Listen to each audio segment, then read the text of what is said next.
Boys in the back. Boys in the back. What is good? We are back with another episode of The Boys in the Back, this time on a cloudy, gloomy day here in New York City, April 30th, the last day of April before we head into May. April showers bring May flowers. We're experiencing that here in New York City. I'm one-third of the Boys in the Back, Mr. Connor Burks. Join alongside me, Mr. New York Rick. What are you wearing, man? Just What is it? a tribute to the female goat cyborg, you know? You walked out of the crib with that on today, eh? Listen, Wife was like, see you after work, honey. Nice shirt, looking good. Cyborg and team have always been very kind to me, so yeah, they sent me some swag from time to time. Okay, all right. Shout out to the goat. Shout out to Chris Cyborg The goat. on this UFC Perth boxing Sioux Falls weekend. Shout out to the GOAT, Chris Cyborg. Frankie, how you doing back there, brother? Doing great, man. Thanks for asking. Yeah, Got yeah. Nigerian food for lunch. Big fan. Yeah, the Moni Moni. Moni and the akara. Yeah, you loved the akara. Oh yeah. Cowpeas, Cowpeas. frittered up. Didn't know they existed, but I'm here for them.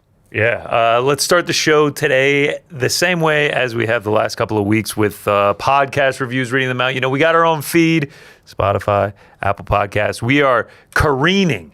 We are a freight train towards getting 100 5-star reviews on Spotify. Last time I checked, we were at like 91 or something like that. Where do we stand now? 92. Okay, so we've gotten one more since the last time I checked. It's all right. Leave a comment on the podcast. Leave a 5-star review on Apple. We will read them out. They've been fantastic. I've really enjoyed reading those. You know, we got our own feed. We got to pump up the numbers. I saw someone comment. They were like, "Oh man, you guys are really like soliciting to get 5-star reviews." Yeah, man. Yeah, we are. Yeah. Exactly. Why wouldn't we do it? We're shameless. Okay. You know, we've brick by brick we've built this. Now we got our own feed. I think the 5-star review is, you know, worthy. So if you're listening on Spotify right now, if you're listening on Apple Podcasts, go ahead and just click the 5. Just click the 5 for us, leave a comment, leave a review, and we will read them just like we are about to right now. Let's go through some of them from this past week. Mike Sullivan, 5 stars, but don't forget, this ain't a career. It's an opportunity, kids. Good point. I think It's a great point. Yeah, that's a Dana White shout out there. What else we got? DoxyClean says the boys in the back are like a freshly opened bottle of wine that you sit in the bathtub with. Without the sex. Just without the sex. I can even say that the great James Tahuna, spelled incorrectly, tunes in weekly. Well, who's to check? Who is to check? DoxyClean. Who's to Imagine check? James Tahuna did actually listen to all these shows and just hasn't said a word, just silently kind of like waiting for his moment. Every time he's just like, fuck yeah. Appreciate you. The James Tahuna sit-down interview at his compound in Australia is going to do numbers. Yeah, it's going to kill. And by numbers, I mean like 8K. And it's going to be a sit down with Tyson Pedro. At his bakery. All right, And then James Tahuna comes in. All right, let's keep rolling along. Christian 13, 5 stars. Fuck no, man. Fuck Connor. Just playing this podcast is hands down the best and most entertaining MMA pod. It's gotten me through so many long work days. 5 out of 5 stars. Wouldn't change a thing. Frank, for real, dude, please add me back on Oya. What is it? That was like the Android-based console that was on Kickstarter. Damn. That is Add him cool. back, dude. Add him back. Yeah, He uses one of your favorite jobs there. he certainly does. Fuck no, man. Fuck no, man. Fuck Connor. That's Don Davis level of pull though on the platform to add yeah. him on. Yeah. Dustin gives us the best shit talking drops. What else we got here? Jamie Della Huse says, huge shout out to the boys in the sack. Always makes my Thursday an enjoyable one, even though it's the busiest day at my work. I know I can always get a good laugh from GC and Rick. Frank's only funny because of the drops. I've been listening to the show for a year now, and the full week of the boys in the back made me an even bigger fan. We appreciate you. Appreciate all that y'all do. Genuinely makes my days better. Shout out to the crew. But to head into my first semester of nursing school, wish me luck, gentlemen. Good luck, Jamie. Good luck, We appreciate Jamie. your support, man. We appreciate the review. We appreciate you listening as well, man. Best of luck in nursing A lot school. of men in that field of work, huh?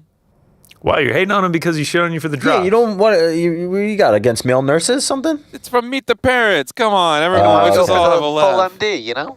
Got it. You ready for what's the new one with Ariana Grande? Fockers in Law or something? Yeah. They are coming out with a sequel. I don't know. Yeah. Yes, It's but like yes. the 5th one, right? Yeah, had enough. No, you're not in? I'm out. Nah, Stiller and De Niro still get me. Devil Wears Prada 2 this weekend, though. Big pop for that. And what else we got? Knows the difference between James Tahuna and Tyson Pedro. A lovely podcast led by a beautiful man named Frank and a crew who brings peace and love to all listeners. Who's to check if that is true? Shout out to GC for the birthday wishes. You're welcome. Shout out to New York Rick for fighting through illness. Big fan of the woke front bench dedicated segments. Shout out. Big Frank guy over Did there. he fight through the illness, or did he just like spread it to all of us? So he didn't What have illness? Yeah, we all got it. So, Yeah, you all everyone got goes it down with before their me. shit. You gave it to me, and somehow I'm getting My blamed for doctor this. said it was specifically the Hawaiian flu. Like, you been yeah. around anyone from Hawaii? I'm like, funny you should ask. You been to Hawaii? I'm from lately? Hawaii now. I'll take it. What else we got? Mission Critical. Boys in the back getting so much airtime, we might as well call them the fellas in the front. Not bad. Not bad at all. Keep cooking. P.S. Add Frank. New drop alert. Ilya stream 333.42. Feel like we gotta. Frank, how do you feel about that one, man? No. All right, man. Any more? Yes. From Armenian Zach, the secret to lighter, crispier waffles. Looking for a way to cut calories but keep your waffles crispy? Dial back the oil and add a touch of cornstarch. Keeps that golden crunch without the extra heaviness. Okay, shut up. Thanks for that one, Armenian Zach. Is that the last one? One more. One more for the boys. Whomever allowed these boys to have a podcast is a genius. We That'd agree, be Mr. Ariel. Sharp. One. That would be one. James Ariel Tahuna? one. Hey, James Tahuna may have had something to do with it as well. Shout out to the reviews. Wait, we really did he? appreciate those. Who's to check? I think at the end of the day, James Tahuna is pulling all of the strings, not just in the world of mixed martial arts. He is the Illuminati. James Tahuna is. Shout out to you guys for all the reviews. We really appreciate it. If you haven't, rate, review, subscribe. You know what to do. Find us on our feed, Spotify, Apple Podcasts. We're trying to get those numbers up, trying to get those triple digits. We're almost there. We are almost there. Other exciting things going on around Uncrowned next week, May 8th. Newark, New Jersey, May 9th, May 8th. City Winery right here in New York City. Ariel Helwani live. Presented by Free at the City Winery. Get your tickets now while you still can. We sold out last time, well before the day of. If you're going to be in town, you don't want to miss this. 8:30. We've already confirmed Kevin Holland is the first guest that is set in stone for this one. There will be many other luminaries, including me, Rick, Frankie, Andy, Jordan. We will also be in the house. And then, of course, the big man, Helwani, will be there as well. Will be a very fun night. Do not miss out on that. Can we do the old, pen it in the chat? Pin it in the chat. Get your tickets now. Grab your tickets now. We just busted out a big budget to get some additional advertising on the great program, The Crack. So we'll get that last minute push day of, and also broke the bank. tomorrow. 30 million for the kitchen scrap. Thank It you. wasn't quite 30 million, but it was a lot. Yeah, it was a lot. PT's hard to negotiate with. That's okay. It was a lot. I will bet a heavy amount of money that it is going to sell out. So if you're going to be in the area, make sure you go ahead and grab your tickets. It's going to be a very, very fun night. Always is. We've done a few of these now in the Uncrowned era and in the old Vox days, but every time they are a riot. So looking forward to that one. Make sure you grab your tickets. More exciting news coming out. I mean, we're 9 minutes into the show and we're just doing exciting announcements. This one may be the most exciting of all of them. The boys in the back, they are bought, they are paid for from our great friend James Fry. We are happy to announce the official AFL club of the boys in the back, the Sydney Swans. Yeah. We're Swans, man. Australian rules football.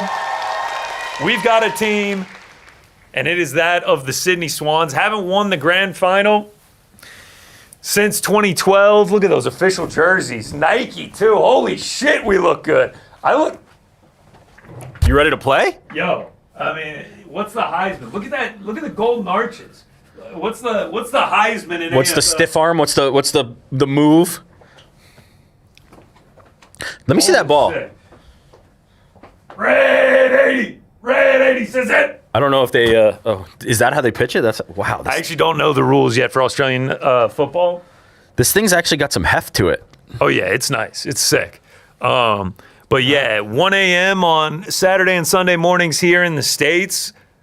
Mickey D's will be ordered via DoorDash, and AFL football will be watched. I can tell you that much. Proud to announce, we are officially Sydney Swans fans. 24 points right now, right up at the top of the ladder, right up at the top of the Premiership. Of course they are. Shout out to Brody Grundy. Shout out to Justin McInerney. A lot of disposals last game. We're absolutely killing it. And we're going to end the streak. 14 years is long enough. We will win the grand final this year. More to come on that later in the season, but it's looking great so far. And I have to say, they've just gone up and up since we were sent this merch originally. Yeah. I mean, they were kind of middle of the table. You know, we're only 7 games in so far, middle of the table, but the point differential is just unbelievable. But we're not just fans with our merch. We're also investors in the club.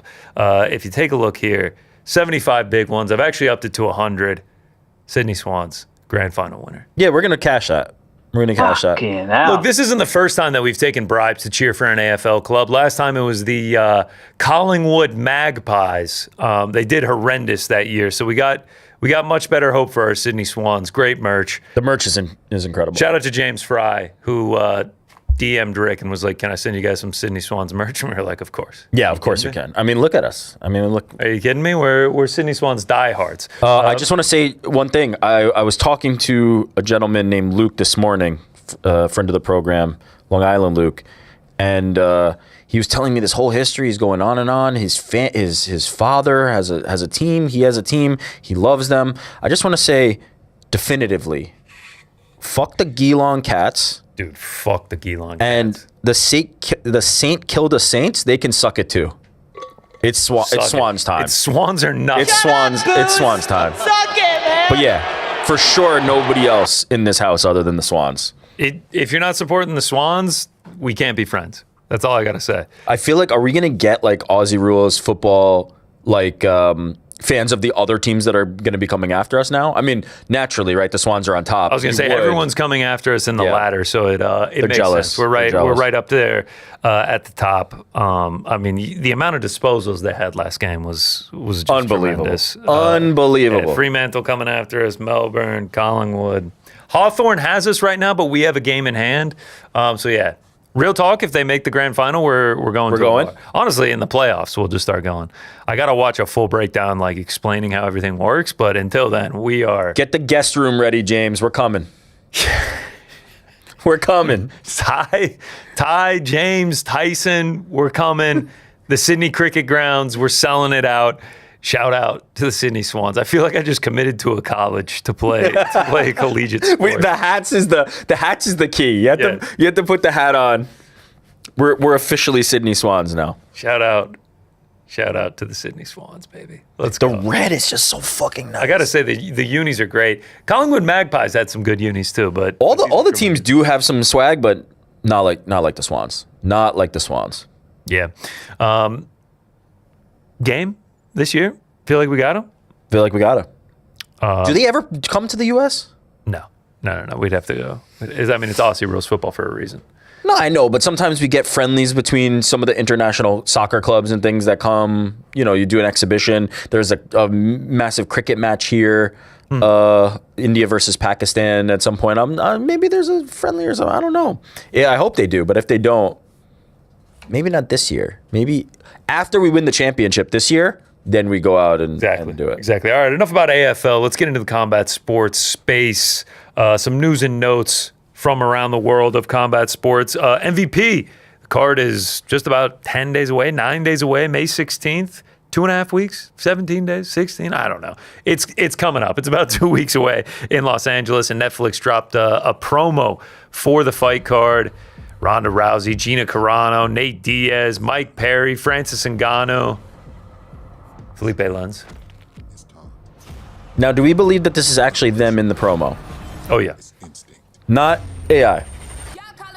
No, this is real for sure. This is great. This is top-notch stuff. Putting some effort into it. Who would have thunk? You just bring in the athletes and actually make the promo. I also really like the way that they're marketing this with essentially just like 3 really big fights and then the rest of the card, which is also stacked with some great fights in there as well. It's like a 3-fight main card, you know?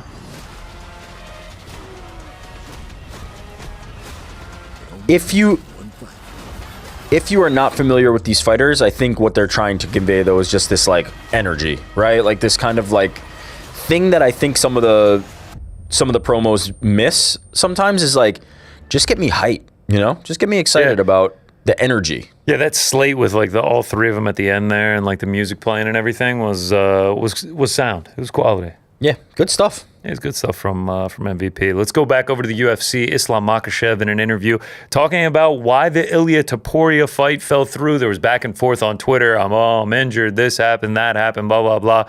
Islam says they called me, confirmed the fight. I verbally agreed, but they never sent me a contract. Last thing they told me was that the opponent, speaking about Topuria, was asking for some huge money. UFC turned it down. Okay. So does this mean he wasn't hurt? Is that the sign that his hand wasn't actually hurt? Remember when Dana said that originally, you know, Islam's hand's hurt, and then I believe Ali confirmed it on Twitter or whatever, and then a week later he's posting videos of him hitting the heavy bag and everything, and now this comes out, he accepted it, and it was just Topuria asking for too much money. Yeah, I mean the too much money thing, subjective, right? Like I don't imagine that it's too much money. I think it's probably the right amount of money, but the Islam versus Ilya thing seems so focused on this, like, you didn't want to fight me, he didn't want to fight me, this and that, and it's just, I'll tell you what it really feels like. It feels like Tom versus John again to me. Yep. It feels like the same repeat of the UFC just doesn't want to pay for the fight, and we're going to get into this situation where everybody's going back and forth, and Islam will be like, no, he ducked me, and then Ilya will come out the next day, no, he ducked me. You're a bitch, he's a bitch, blah, blah, blah, blah, blah. And at some point, the rubber's going to have to meet the road. The only way this fight is getting made is if they pay for the fight. And if Ilya Topuria is asking for more money to fight Islam Makhachev, which is a totally understandable request, they will have to pay it, and they should pay it. And it just makes you worried for the future of the promotion that we continue to lose fights because the UFC won't pay for them. I'll say this, the only caveat I'll add to that, though, is maybe they just didn't want to pay for it for the White House, right? Yeah. If the next opportunity they have to make this fight after the White House, they do, then no harm, no foul. I don't necessarily think that this had to happen at the White House. I would actually like to see Islam Makhachev fight the Ian Machado Garys of the world, Michael Morales, and we'll kind of get into that welterweight title picture in a second. But if this fight eventually happens, I'm okay with it. This is not like I must see it now. I don't think this is like a moment in time where it's like, if we don't get it now, we'll never get it. And I imagine if they continue to win, you know, on the White House, if he knocks out Justin Gaethje, if he gets another title defense over Arman Tsarukyan, if Islam Makhachev beats Ian Gary and whoever else he's slated to fight, their star power will just continue to grow. Only gets bigger, right? John had an expiration date because John is going to retire at some point and has retired now seemingly multiple times. Islam's probably going to fight for a bit, knowing how early Habib left, it's not guaranteed, but he probably has at least a few more in him. Ilya's just seemingly getting started. I don't have like a deadline for it. I hope this fight does eventually happen. Enough of people seem to want it, but I do hope it eventually moves off the like, you ducked me, no, you ducked me. He asked for too much money. Like, it's just not interesting to me. We're not going to get Islam versus Ilya next. No. But it feels like Islam Makhachev knows who is going to be next for him. Yesterday, a video came out where he said he's entered training camp, he started lifting weights, he started doing the conditioning, and then a quote came out of him saying, essentially, I know who's next. The opponent is known verbally, but there are no confirmed agreements or signed contracts at the moment, but I have already started my basic stage of preparation. So who could that be? Who could that be? Well, they've been sort of flirting online. Ian Gary had an Instagram post a few days ago that felt kind of pointed, revealing. Him answering the phone. We've seen it where he's waiting for the phone to ring. Now it's finally ringing. See you soon. Now, it feels obvious that it's going to be Ian Gary versus Islam Makhachev at UFC 330. Carlos Praches was speaking to Mike Bond earlier this week, and he essentially said the same thing on what's next after this. He said, I will be next after August. Islam will fight Ian, referring to UFC 330 in Philadelphia. Then I will get the winner. So you have Islam being like, I know who the opponent is. We just haven't signed the contract. Ian Gary, making posts, Drumming up the tension, See yeah. you soon, Yep. like creating this drama around it. And Carlos Prates, who's in the division fighting this weekend Yep. in the title picture, essentially saying it's going to be Islam versus Ian. Yeah. But that leads me to one other question. What's next for What the fuck is going to happen with Michael Morales? Michael Morales? Yeah, that is a great question because if you look at the welterweight rankings, obviously Islam Makhachev is your champion. Jack Della Maddalena is the number one contender. And then you have Ian Machado Gary, who's Yep. slated to fight Islam Makhachev. Yeah, there We it is believe. right there. We believe it is looking like that. Michael Morales sitting at 3. Bilal Muhammad sitting at 4, who's booked right now against Bonfim. Carlos Prates, who's fighting this weekend. Sean Brady, who's booked for next weekend against number 9, Joaquin Buckley. And then you have Kamaru Usman and Leon Edwards. Presumably, actually, before we get to that, Michael Morales has also kind of been chirping, right? We've seen Ian's been chirping, doing like hinting at Islam being the fight, also kind of going so far as to say like, sign the contract. What are you waiting for? This offer was on the table. He's pressing the issue. But every time he does that, you also then see some kind of post from Michael Morales also pressing the issue, saying like, not so fast. I'm still in the running. Most recently, we saw the one where he posted that he was at the UFC UFC HQ. He was with Hunter Campbell saying papers ready, signing. Like, he seems to be hinting at the fact that he's in the running. I think all conventional logic and wisdom would indicate that it's going to be Ian Machado Gary. That said, I mean, it wouldn't be stupid of Michael Morales to be ready, right, in case one of those guys goes down. If Islam can't fight, then I think Ian versus Michael Morales is a hell of a fight. And obviously, if Ian can't go, then Michael Morales could slide right into a title shot. So I don't think it'd be a bad idea for him to be ready. But presumably, if Carlos Prates beats number 1 contender Jack Della Maddalena, he will likely hop him in the rankings, right? He will likely even be ahead of Ian, or at least maybe he's behind Ian based on how the ranking panel does it, because Ian does have a head-to-head win over Carlos. It puts Michael Morales in this very like odd kind of no man's land, right? Like, if he has to fight again, he's going to be fighting somebody who has a bigger opportunity than he does, right? It feels like it's all upside for them and not much for him, because he is the next guy after Ian. I was making the case all along that I thought Michael Morales should be the guy who gets the shot, just because I think he's a more interesting fight for Islam, a more dangerous type of puzzle to solve. But I don't know. What do you do if you're Michael Morales? Do you fight a Bilal Muhammad, or do you how do you ensure that you get the next title shot if you don't get this one? All right, so I think it has to be him versus Usman. Leon Edwards is just on too bad of a skid. It just doesn't make any sense to put him up against Michael Morales. Usman coming off the win over Buckley and him chirping for the title shot with the legacy. Usman seems to be the only one there for him to be able to fight. Because whatever happens this weekend, whatever happens with Sean Brady and Joaquin Buckley, he's already beaten Sean Brady. So, that's just out of the question. Whatever happens this weekend, he's going to have to wait a while. Kamaru Usman has been on ice since June of last year. Wait, is Bilal booked though? Yeah, he's fighting Bonfim at the Apex the week before the I White forgot House about card. that. Jeez. Okay, fair enough. So yeah, that is. Honestly, I know the ranking doesn't show it. I think it gives him more cachet to beat Usman than it does to the beat name Bilal. certainly means more. I was just thinking rankings wise, Bilal's only 1 spot behind him at 4. But yes, I think you're right. A win over Kamaru, but I think he needs to get booked against Usman. He needs to cheer for Jack Della Maddalena to win this weekend, and then he needs to cheer for Islam to beat Ian Gary.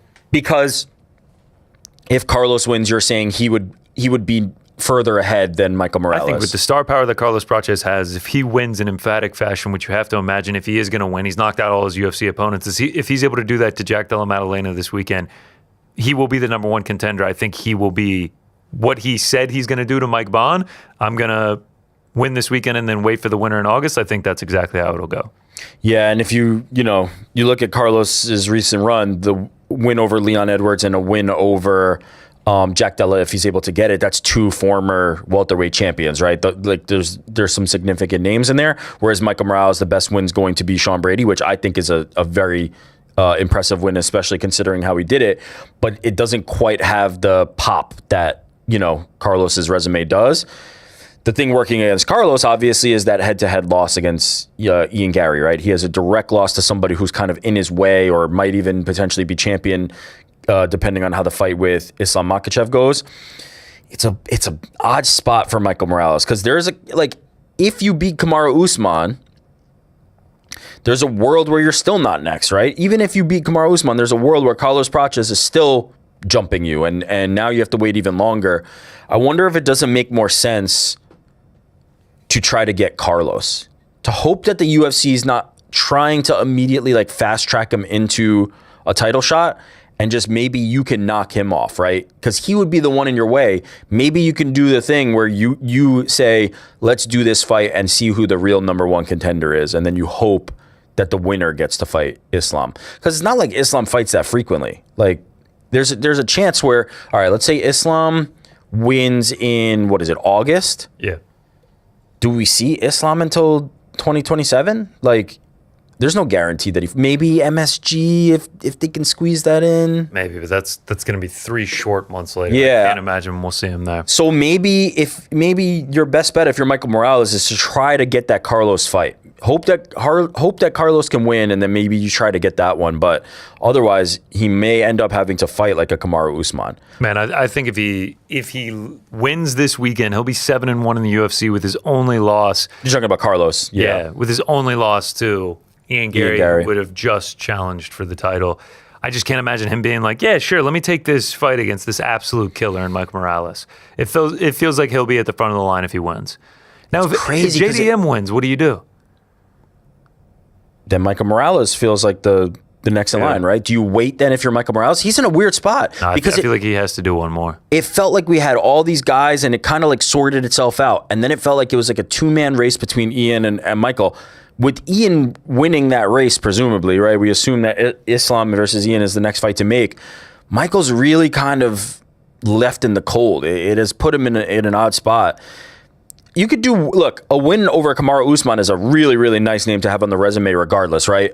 Another check, another payday, potentially another huge knockout, right? Because the size, the speed is going to be a major factor there. If Kamaru can't get Michael Morales down, I see that going very, very poorly. Michael Morales is just brutalizing people. That would be a good win to have. But if you're still behind Carlos, what was the point at some point? You know what I mean? It almost doesn't make sense. Yeah. It just feels like with the way that it's setting up, we haven't seen him since October, or was that the November? Yeah, it was on the MSG card, I believe. Sean Brady versus Michael Morales. So we haven't seen him since November.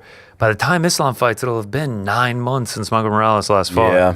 Feels like he has to get one in, and the only answer is maybe that Hunter Campbell photo is he signed and it's to fight somebody else, and maybe it is Kamaru Usman. From Usman's point of view, if he beats Michael Morales, it's like, all right, bro, time to give me that title shot I was asking for. Yeah, Kamaru Usman would finally.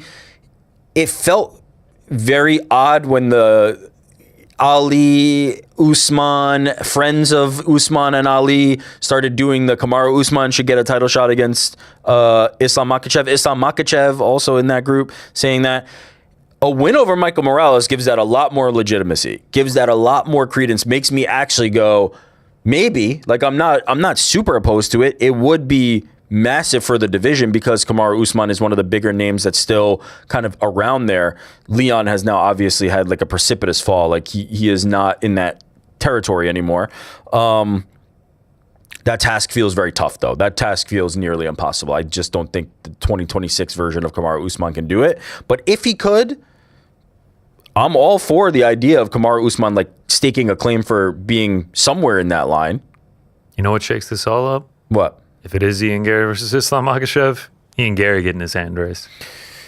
Well, then you have to do Carlos, right? Then it's the most obvious thing. You've got Carlos. He got back on a win streak. You do Ian versus Carlos as a rematch. Yeah, that shakes things up because I'd also wonder about the future of Islam Makhachev. Because I'd wonder, do you go back to 55 now? I don't think so.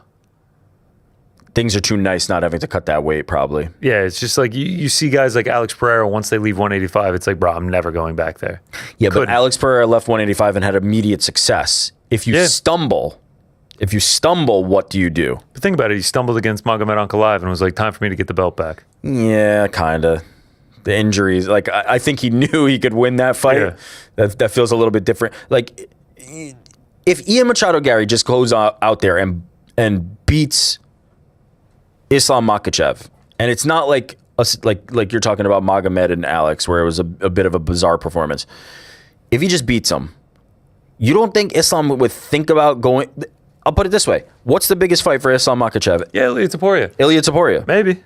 He might, but it definitely throws a wrench into things. It's a lot easier to be the weight bully, right? It's a lot easier to be the guy who beats up the smaller guys at 55. 70 was always going to be where Islam has bigger challenges. Now, he looked fantastic against Jack Della Maddalena. Don't get me wrong. I'm not suggesting that Islam is going to stumble. I expect him to beat Ian Machado Gary.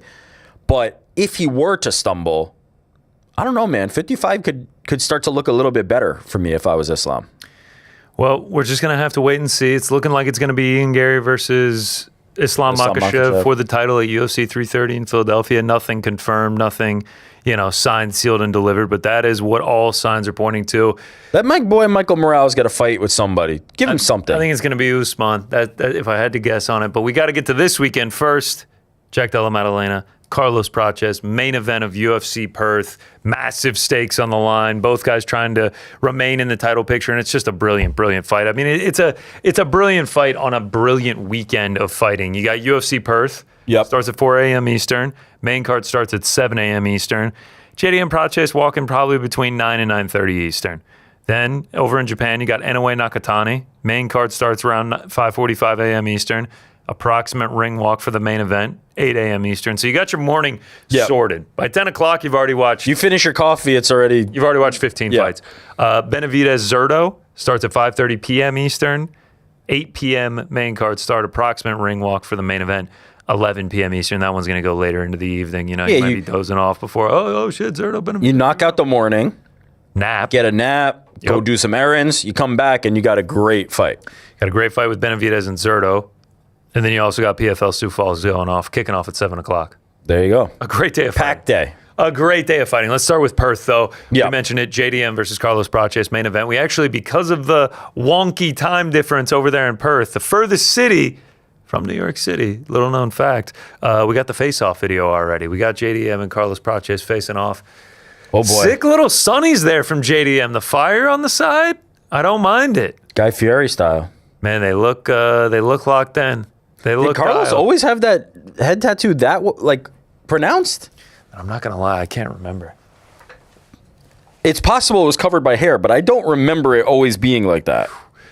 What a fucking fight this is, man. Yeah. This is a great fight. JDM, you talked about how good Islam looked. This is a much better stylistic matchup for Jack Della Maddalena. Infinitely. He is going to get the striking affair if he wants it. Yeah. And from his UFC career prior to Islam Makhachev, that is what he wants. He is a brilliant boxer. He has KO power.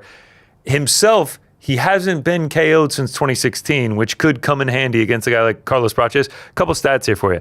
Carlos Prates, first one to ever knock out Leon Edwards. Yep. First one to knock out Jeff Neal in the UFC. Yep. Came this close to being the first one to knock out Ian Gary. Yep. Had him crawling on the octagon. Yep. First and only one to knock out the Leech. His last 12 wins are by knockout. Every LFA and UFC win have come by way of knockout. The power is just different for this dude, this lanky dude at welterweight. He's not your typical power puncher look, right? Yeah. You think of the big popcorn muscly Jack guy who's just throwing hammers, but he has the precision, he has the speed, he has the levers, right? He's got long arms that he's able to reach people and put them on the end of very, very long punches that really pick up momentum. He's a dangerous dude. He's a dangerous dude. That said, I like Jack in this fight. Okay. The power's going to be there, and Jack is going to have to dodge it, right? Jack is going to have to avoid the power. But Jack's boxing is so fucking slick. I think people just everybody loves JDM, right? JDM's a fan favorite. He's not I'm not about to pretend like JDM's underrated. He's slept on. Everybody knows who JDM is. But in the performances like the Gilbert Burns fight, where he's primarily having to defend wrestling and then find a way to win, or the Islam Makhachev fight, where he just doesn't have answers for somebody on the feet, you start to look at the holes in his game and think, he's not that good, right? Or he's not as good as I thought, or whatever your conclusion is from that. Styles make fights though. And when it comes to being on the feet with people, Jack is super slick. The technique is so crisp. And I think there's going to be a world where he is just the craftier striker, where Carlos is trying to hunt that finish and potentially not finding it, right? I don't think we've ever seen a fight where Carlos truly like struggled other than the Ian Machado-Gary fight. And that almost felt to me more, and I don't want to like speculate, it felt to me more like he just didn't come to fight. He wasn't like really looking for anything for the first 4 rounds for whatever reason. And then in the 5th round, he actually tried and knocked him down. And everybody was like, holy shit, why didn't you do this all along? It was just a bizarre performance. It just didn't look like he was there. He's never really struggled. But there have been moments where like Leon didn't look out of place on the feet with Praches. Like Leon looked fine, a very high level striker. I think JDM is one of the best strikers this division got, as is Carlos. But as far as like technique for technique, I tend to favor JDM against most of the fighters in this weight class. So I'm leaning toward JDM at the moment. The boxing is crisp for JDM, and you mentioned the Ian Gary fight for Carlos Praches. Like he really was just getting styled on for like 4 rounds. And now you can say he had an off night, he learned from that, everything like that. But Ian Gary did show that like competent strikers are able to avoid the power can have success against Carlos Praches. We're also enamored by the knockouts. How can you not be? Like, oh, he looks so cool doing it. He looks so cool doing the celebrations. And, like, he exclusively wins by knockout. Like, he is just tailor-made to be a fan favorite. And he's doing it while he's smoking and drinking and eating like shit. And just, like, everything is just kind of whatever for him. But, like, I agree with you. I think technically, like, the boxing of JDM is going to be able to hold up to Carlos Praches. It's just going to come down to, is JDM going to be able to avoid that power shot? Because I feel like he's going to be looking good until he isn't if it doesn't go his way. It's going to be like, man, this is a really close fighter. Man, JDM's having a lot of success. And then it's just like, oh shit, he got wobbled bad there. And now Carlos is either taking over or he finished the fight. So it's just like, it's such an incredible fight because we know that it's probably going to be exciting from a stylistic standpoint. It's going to be 2 guys standing up, both who have KO power. Let's not sleep on JDM, man. He's got 12 knockouts out of his 18 wins in his UFC career. He's had some nasty ones in the UFC. So like he's live to get a finish himself.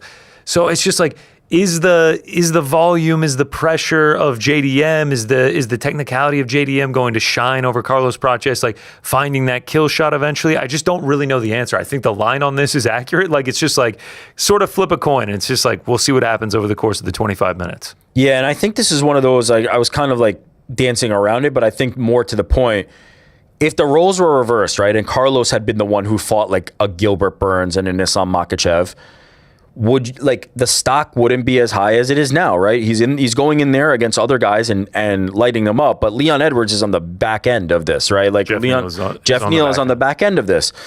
Ian was not, and Ian beat Carlos pretty handily. So it feels to me almost like JDM is being graded more harshly than Carlos is the way I'll put it, right? Like I just feel like the performances that we've seen from him recently have been tougher stylistically.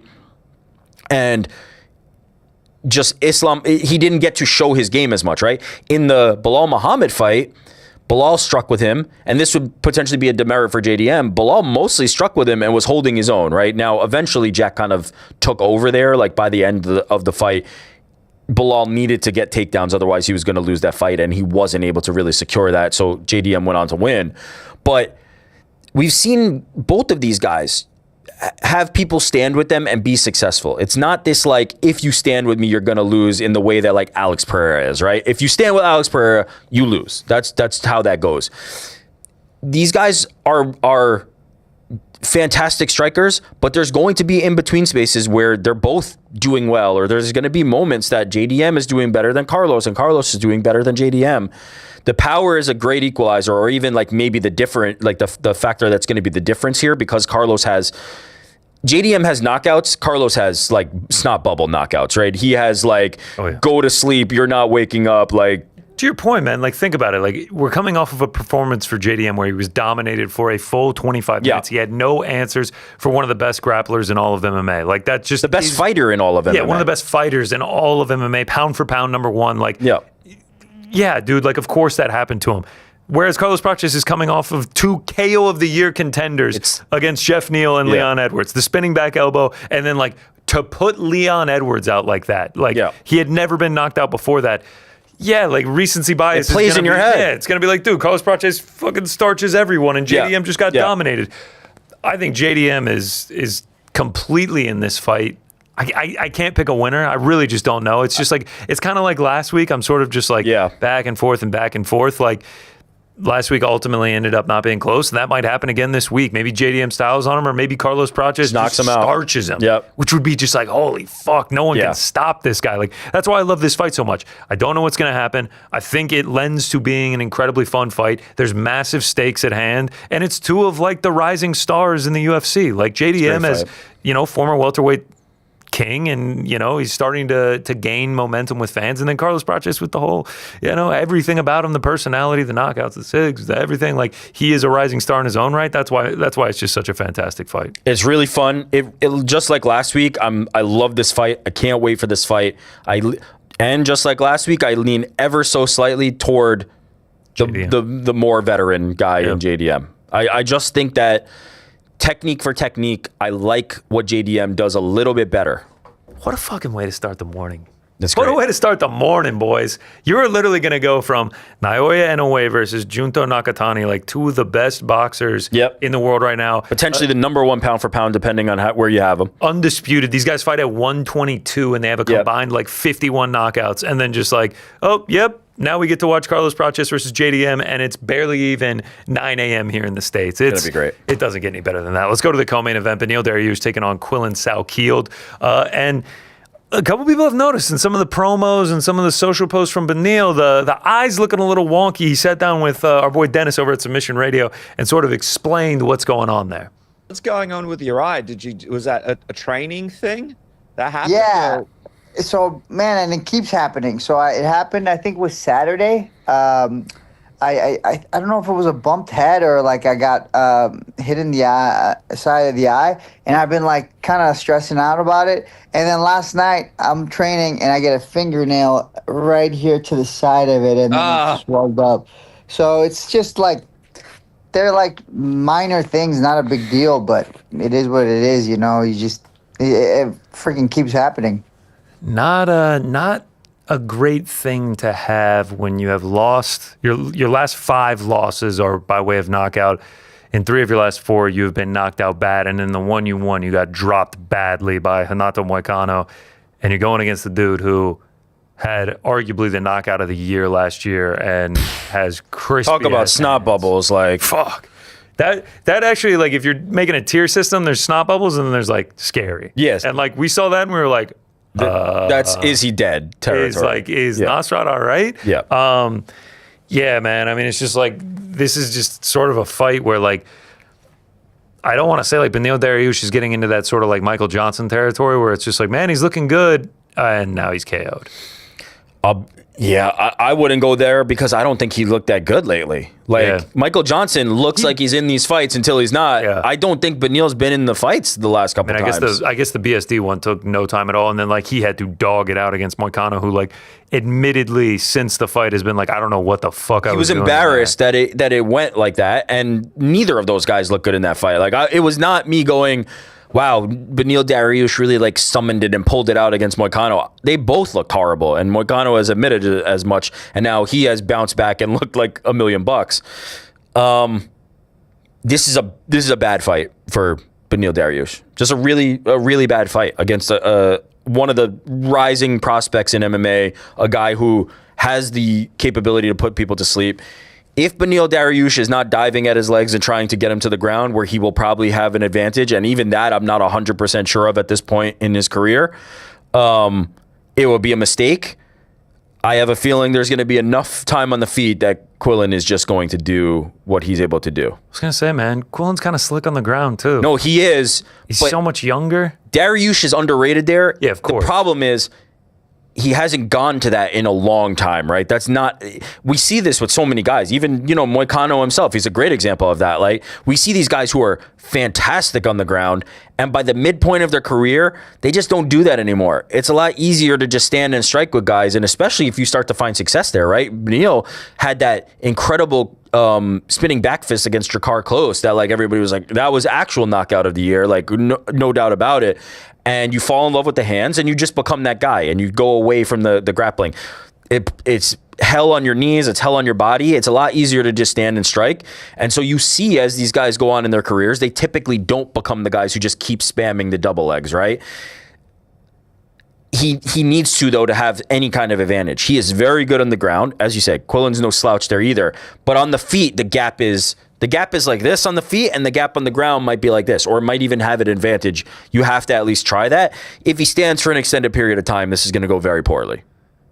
The only thing I will say to play devil's advocate, we have seen it recently, the up-and-coming guy who everyone seems to love, the prospect, going against the veteran, massive favorite, and the veteran ends up pulling it out. We have seen it. We don't often see them in as bad a hole as Beneil Dariush is right now. And also just the style just isn't, it's just not good for Benny D. Yeah, the guy, if you had to say, like, how is, what would be a nightmare matchup for Beneil, it's a guy like this who's going to have speed and power advantages, who's just going to be able to find his chin.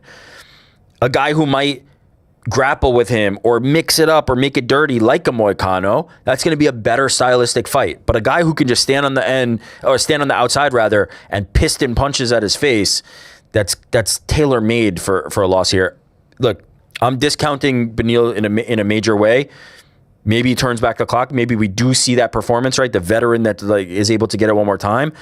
But man, this feels like very, very a very steep mountain to climb for me. Man, Quillen Salkhill, he's got the look, he's got the swag, he's got the finishes. Beneil Dariush is sort of like hanging on to his ranking. This is how it gets snatched by an up-and-coming prospect. It feels that way. It's been done a million times in the UFC. Maybe we're wrong. But yeah, I think Quillen Salkhill gets it done on Saturday morning here in the States. Tim Elliott versus Steve Erceg. Tim Elliott, the ripe, beautiful age of 39. 4-1 in his last 5. Beat Kaya Sakura as a big dog last time out. Gets Steve Erceg back in the win column, kind of like rocketed up to that title shot at UFC 301. Almost gets it done, gets a takedown in the 5th, and we're talking about a whole different story here. Unfortunately, doesn't get it. Finds a couple losses, now back after a win over Ode Osborne. This is a good fight, man. It's a nice scrap. Am I an idiot for just feeling like this is the type of fight Tim Elliott wins? Like, No, this is no, I thought you were going to say, am I an idiot for thinking Steve Erceg's just going to roll? I was going to be like, yes. This is like, Tim Elliott is akin to Nathaniel Wood. Like, yeah. Look, Tim Elliott's 10-11 in his UFC career. Like, he's under 500 overall, but like, these are the ones that he wins. Where it's just These are the ones. We're counting this dude out. He's an underdog. Everybody's doubting him, and then he just pulls it out 29-28. He's a big dog too, like 300 something like that, plus 300. I don't even know. Tell me the exact odds, but exact odds right now are Tim Elliott plus 185, Steve Erceg minus 220. Oh, okay. So that's a lot. That's not as steep as I thought. But even still, right? Like, you look at his resume and the losses, they start to make sense. Brandon Royval, Davison Figueiredo, Muhammad Makayev, Demetrius Johnson. There's some other names on there, but he really loses to the cream of the crop.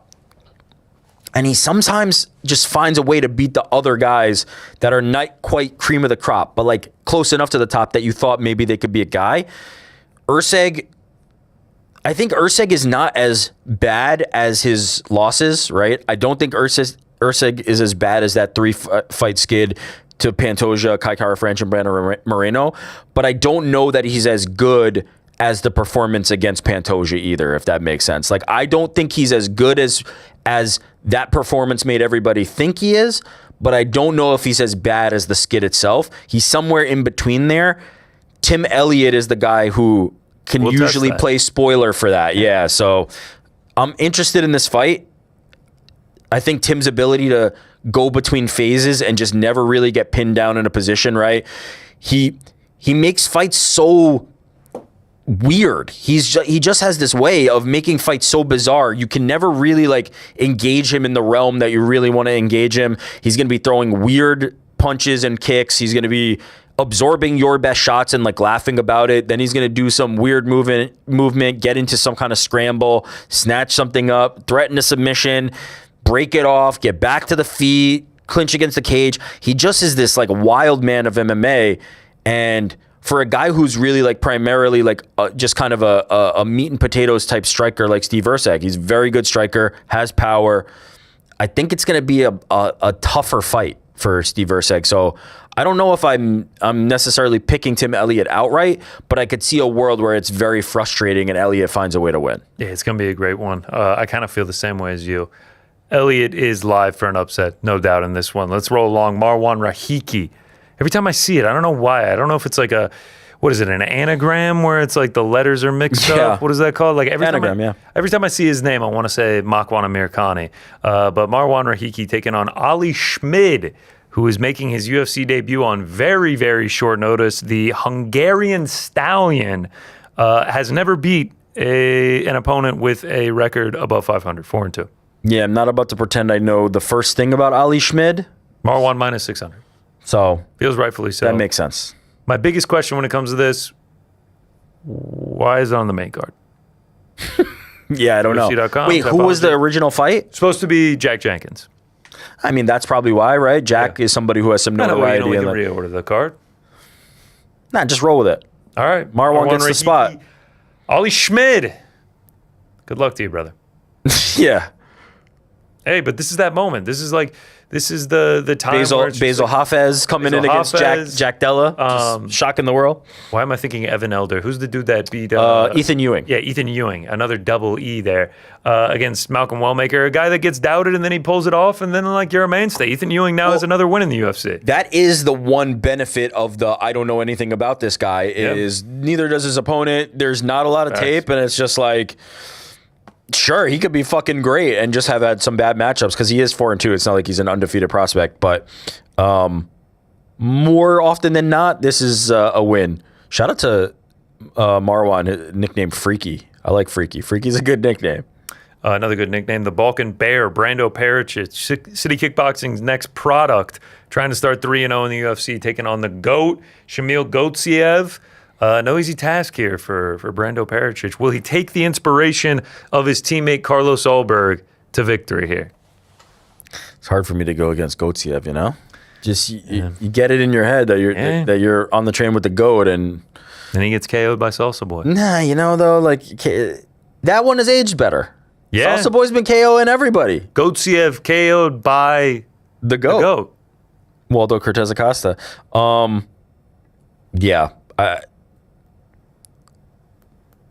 Gotsiev's a hard one because I don't actually know how good he is. I don't think he's good. But then he wins.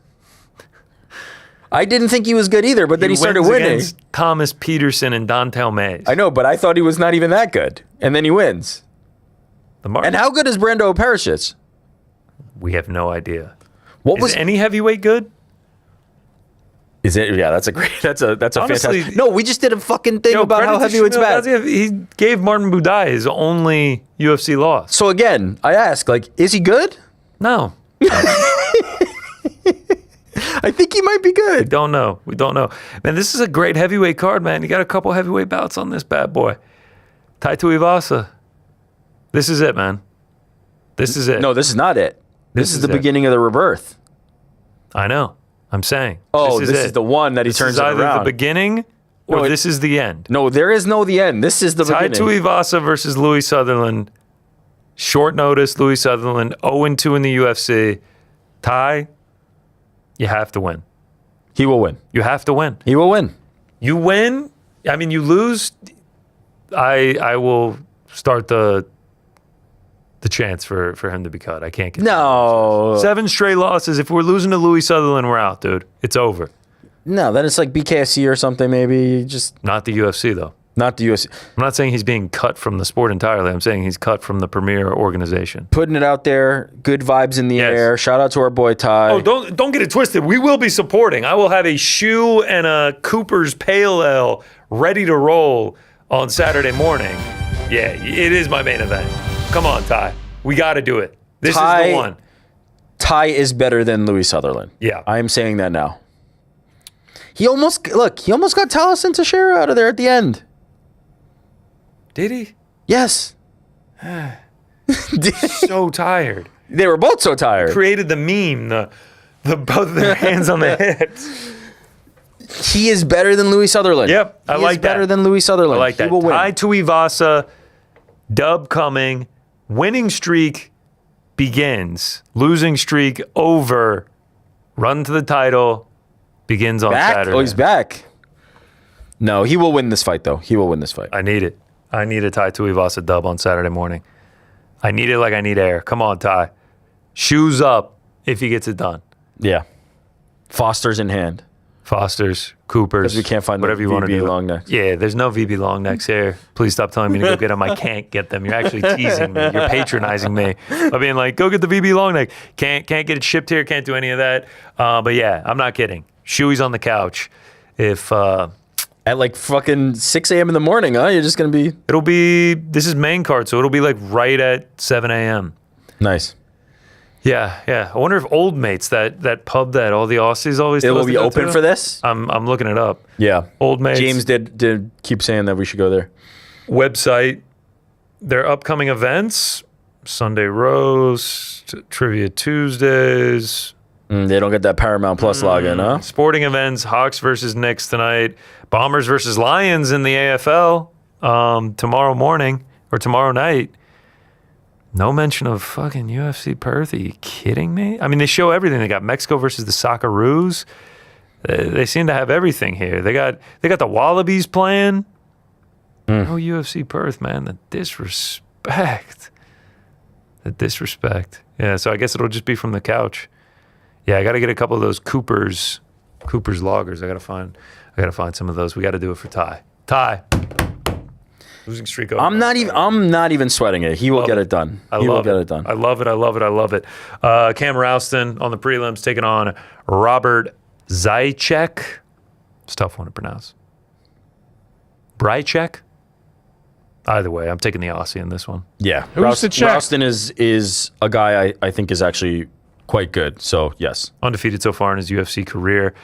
Junior Tafa, you cannot have an Australia card without a Tafa brother. Hopefully their kids are coming along and almost at the age to where they can fight, so you can continue to have a Tafa on every single Australian card. Junior Tafa now sitting at 6-5, 2-5 in the promotion, 1-4 in his last 5. But we find him against Kevin Christian this weekend. This is a winnable fight. It sure is. They Yeah, both of share a course loss it to is. Billy Elicana. Yep. Junior Tafa is a really good striker. And somehow, even at light heavyweight, he finds himself against a 6'7" dude with an 80-inch reach. He used to fight at heavyweight, by the way. He was a big Just boy. like, it's just like they're almost just like, how short can we make the Taffa brothers look on live TV? Their whole goal is just to make them look short. He used to be like a doughy kickboxer, and now he's this like really in good shape, like light heavyweight. 6'3", he's not like a small man. Can we just put them both in there? Both Junior and Justin, and if one of them gets knocked out, the other one just comes in. I think Junior will get this done this time. It's not been a great run. Minus 210. I think he will get it done this time. Junior Taffa minus 210 against the guy he's 6 inches shorter than. I know it doesn't feel this way. I understand what I'm about to say sounds crazy. Junior Tafa is actually like a really, really high level striker. Like really good. It's just that sometimes people wrestle him. Yeah. And sometimes he gasses out, and he's good. He's good. He will Get win. that leverage. Jacob Malkoon taking on Gerald Mearshart. We're on the Tai Tuivasa Junior Tafa parlay right now. That's the move. Christ. Your financial advisor would not recommend that. The Jesus Christ immediately was so Your- good. Jesus Christ. Your financial advisor, your bookie? your cardiologist. Oh, okay. Your your bookie would recommend it. Come on. all your health professionals. All your health professionals, Your kids. your kids, your wife definitely wouldn't recommend it. But the glory that you'll have if they win. Tafa and Tuivasa. Book it. Take it to the bank. Tafa and Tuivasa by knockout. Yes. Take it to the bank. What can we get on that? Probably not that good. I'm not Yeah, because it's probably equal to their money line because that's the only way they win. Yeah. Alpha Tuivasa parlay No, but plus by 112. knockout. By yeah, knockout. but just money line is plus 112. I've already Okay. put my bet in for that, obviously. You Thank put it in for Jordan. real. Good. Why wouldn't I? You just told me I should. I'm saying you'll show slips, bro. Yeah, I'll show this up on Monday. All right. I'll show some too. We're taking it. Junior Tafa KO, Tai Tuivasa KO parlay plus 208. You might as well just take the money line, I guess. That extra 100 ain't really worth it. Might as well not take anything. The glory that we will have if that ends up hitting, though. Tai Tuivasa, Junior Tafa, dubs. Jacob Malkoun taking on Gerald Meerschaert, minus 1,000. Jacob Malkoun. Now the mighty have fallen in GM3. 4 straight losses. That's where it gets you. This is one of those lines that my initial reaction is like, should Jacob Malkoun be minus 1,000 against anybody? Probably not. But then you think about the recent run of Gerald Meerschaert, and I feel like he's been in a string of fights where I went, should he be this big a dog to everybody? And then he continues to lose them. All I'm saying is Malkoun's probably going to wrestle, and Gerald Meerschaert loves getting subs. It is Malkoun had a lot of success on the feet against Torres Finney, but Finney was like on one leg at some point and couldn't take him out. That was a little bit concerning for me, if I'm being honest. Yeah. The fact that he couldn't finish Finney. Yeah, Jacob Malkoun at minus 1,000. I will go ahead and pass on that one, but it should be an entertaining fight. Colby Thickness, Yep, he's back. Volk's boy, taking on Vince Morales. Wes Schultz taking on Ben Johnston. Jonathan Mikalev taking on Temba Garimbo, and then Cody Steele taking on Dom Mar Fan, who actually has a loss to Quillen Salkill. People forget. Street Buddha. Street Buddha. A lot of the Aussies are favorites on this one. Yeah. We'll get into that during the Parlay Pals in the betting section. We can talk about that. Let's go over to the world of boxing, though. Naoya Inoue taking on Junto Nakatani at the Tokyo Dome in Japan on Saturday morning here in the States. What is it, Saturday night over there? Look at that poster. The Day. Let's go. Looks sick. That is Naoya Inoue's brother, Takuma, on that poster as well. This fight is like, if you enjoy combat sports, I promise you will enjoy this fight. 32-0 versus 32-0, both of them from this country. Japan is on fire for this fight. It's going to be in front of 50, 60,000 people at the Tokyo Dome. And it's just like, but they're so little and they fight at low 120s. This one taking place at 122. Naoya Inoue comes in there to fight. He comes in there to scrap. 32 wins, 27 by way of knockout. Yeah. Junto Nakatani, same thing. 32 wins, 24 by way of knockout. To be at that low of a weight is incredible, to be getting that sort of knockout rate. Nakatani is a fantastic fighter. Inoue is a different level, in my opinion, right? That's not even an opinion. Inoue is a top pound-for-pound guy. As I said, like your names that you have up there are the Crawford, retired, Usyk, Inoue. Like those are the names that we're talking about. And so it's basically him and Usyk. He is unbelievable. Like, if the reason you're not watching him fight is because of the size, then you actually just don't like combat sports. You don't like fights if you are not locked in for an Inoue fight. He's one of the best guys to watch right now in terms of just action, in terms of just watching a great fight. Inoue fights, I'm there. You should be there too. Nakatani, a fantastic opponent. It's going to be incredible. Yeah, I mean, if Nakatani is able to get the upset in the Tokyo Dome, like, people will go absolutely insane. And I think he can, man, because, like, Inoue comes to scrap. Like, he is not afraid to go into the fire. He takes risks. He wants to fight. Yeah, I mean, he's been hurt before, so, I mean, it wouldn't shock me. I also agree with you. I think both the monsters, the Monster and the Mexican Monster, fighting this weekend, David Benavidez, we'll get into that in a sec. I think both will come out victorious. But, I mean, dude, you got Undisputed on the line, super bantamweight, knockouts, exciting. It's as good as it gets. And then, like, Japan, like, getting a boxing level of this fight, like, they have such a respect for combat sports. I saw a video posted of just sort of, like, what's going on around town in Tokyo. We got the posters, we got the magazines, we got the buses with the billboards on it. Now, do you think this guy just, like, followed the bus around, you know? Jordan was saying that earlier. I think he was the one who drove the bus, and he was just taking video of it outside so he could show it off. Yeah, I love it. Yeah, this is massive. This is massive. You don't often get two guys of this level from the same country when it comes to Japan, right? There are obviously other countries where you can see American versus American, Mexican versus Mexican, and all kinds of top level fights like this. But Japan doesn't have a ton of top level combat sports athletes fighting at this level, right? To be able to do undisputed world title, Japanese versus Japanese. It's an incredible thing for them. Whoever wins is going to be a massive fucking star. They are going to be like floating they're going to be God status in Japan. It's great. It's great. And the spectacle is going to be fantastic for all of us watching. All the belts are not the only thing on the line here in this one. It's not just the undisputed super bantamweight title fight. We also got a ring on the line. Not a boxing ring, like a ring that you put on your finger, like a title for a Super Bowl. Look at that. The Crown Series WBC with a rose gold ring. Features a total of 626 stones, including 573 diamonds. Approximately 11 carats set throughout the piece, bringing its value to over $100,000. You can pop that top off, and it's the Tokyo Dome. In a way, Nakatani, that is what the winner is fighting for. Pretty dope from the WBC, I have to say. I do like it. It's quite beautiful. Yeah, it's not bad, man. Shout out to that one. And like I mentioned, in the co-main event, Takuma Inoue versus Kazuto Ioka for the WBC bantamweight title. That is Naoya Inoue's brother. So you got a whole family affair at the Tokyo Dome going down this weekend. Early Saturday morning, those main event ring walks will be right around 8 a.m. Eastern. So set your clocks according. That's not the only boxing going down this weekend. David Benavidez taking on Zurdo Ramirez in an unbelievable scrap. Two guys, with Mexican lineage fighting on Cinco de Mayo weekend.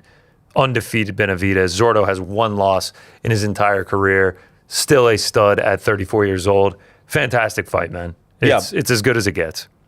Benavidez is a guy who I want the biggest possible fights for, right? And they seem to be eluding him. This is a huge opportunity. But after this, it does seem like the bigger fights are ahead, right? This is one of those that, like, if he can pass this test, if he can get the championship, the fights that were, like, he had been linked to Canelo for so long, and it just never materialized. Look, we got Crawford versus Canelo, so it's not like I'm complaining. It's not like I'm feeling like we didn't get good fights out of Canelo. There were some, odd ones that he took before that, and he didn't look very good in them. But I feel like we missed something with that. Benavidez is a guy who every fight, much like Inoue, if you're not watching Benavidez fight, like, you just don't like fights. Boxing, MMA, it doesn't matter. If you're a fan of combat sports, hell, wrestling, Muay Thai, if you like competition, if you like martial arts, if you like combat in any way, he is a fighter's fighter. He is coming to kill people when he steps in that ring. And so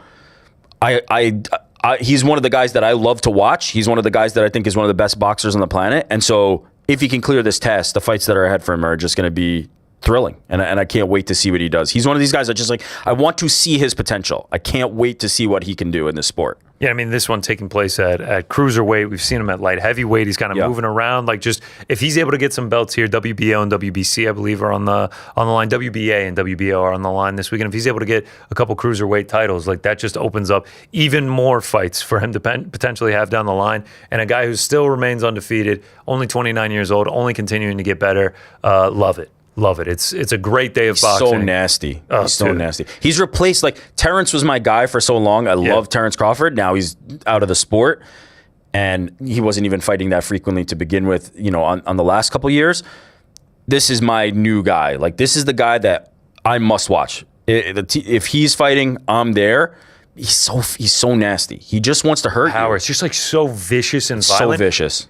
Either of these guys, if you have never watched them and you weren't planning on watching them, please go watch a David Benavidez highlight reel and a Naoya Inoue highlight reel before Saturday. I promise you will want to watch them after that. Armando Resendez versus Jaime Munguia for the WBA super middleweight title is also on the line in the co-main event. Yeah, Canelo's going to be there, I believe, because of Munguia. So makes sense. Munguia, Cinco de Mayo weekend. Yep. It would all make sense. But that's not all for the fighting on Saturday. We got PFL Sioux Falls, baby. Logan Storley taking on Florem Zendelli in the main event.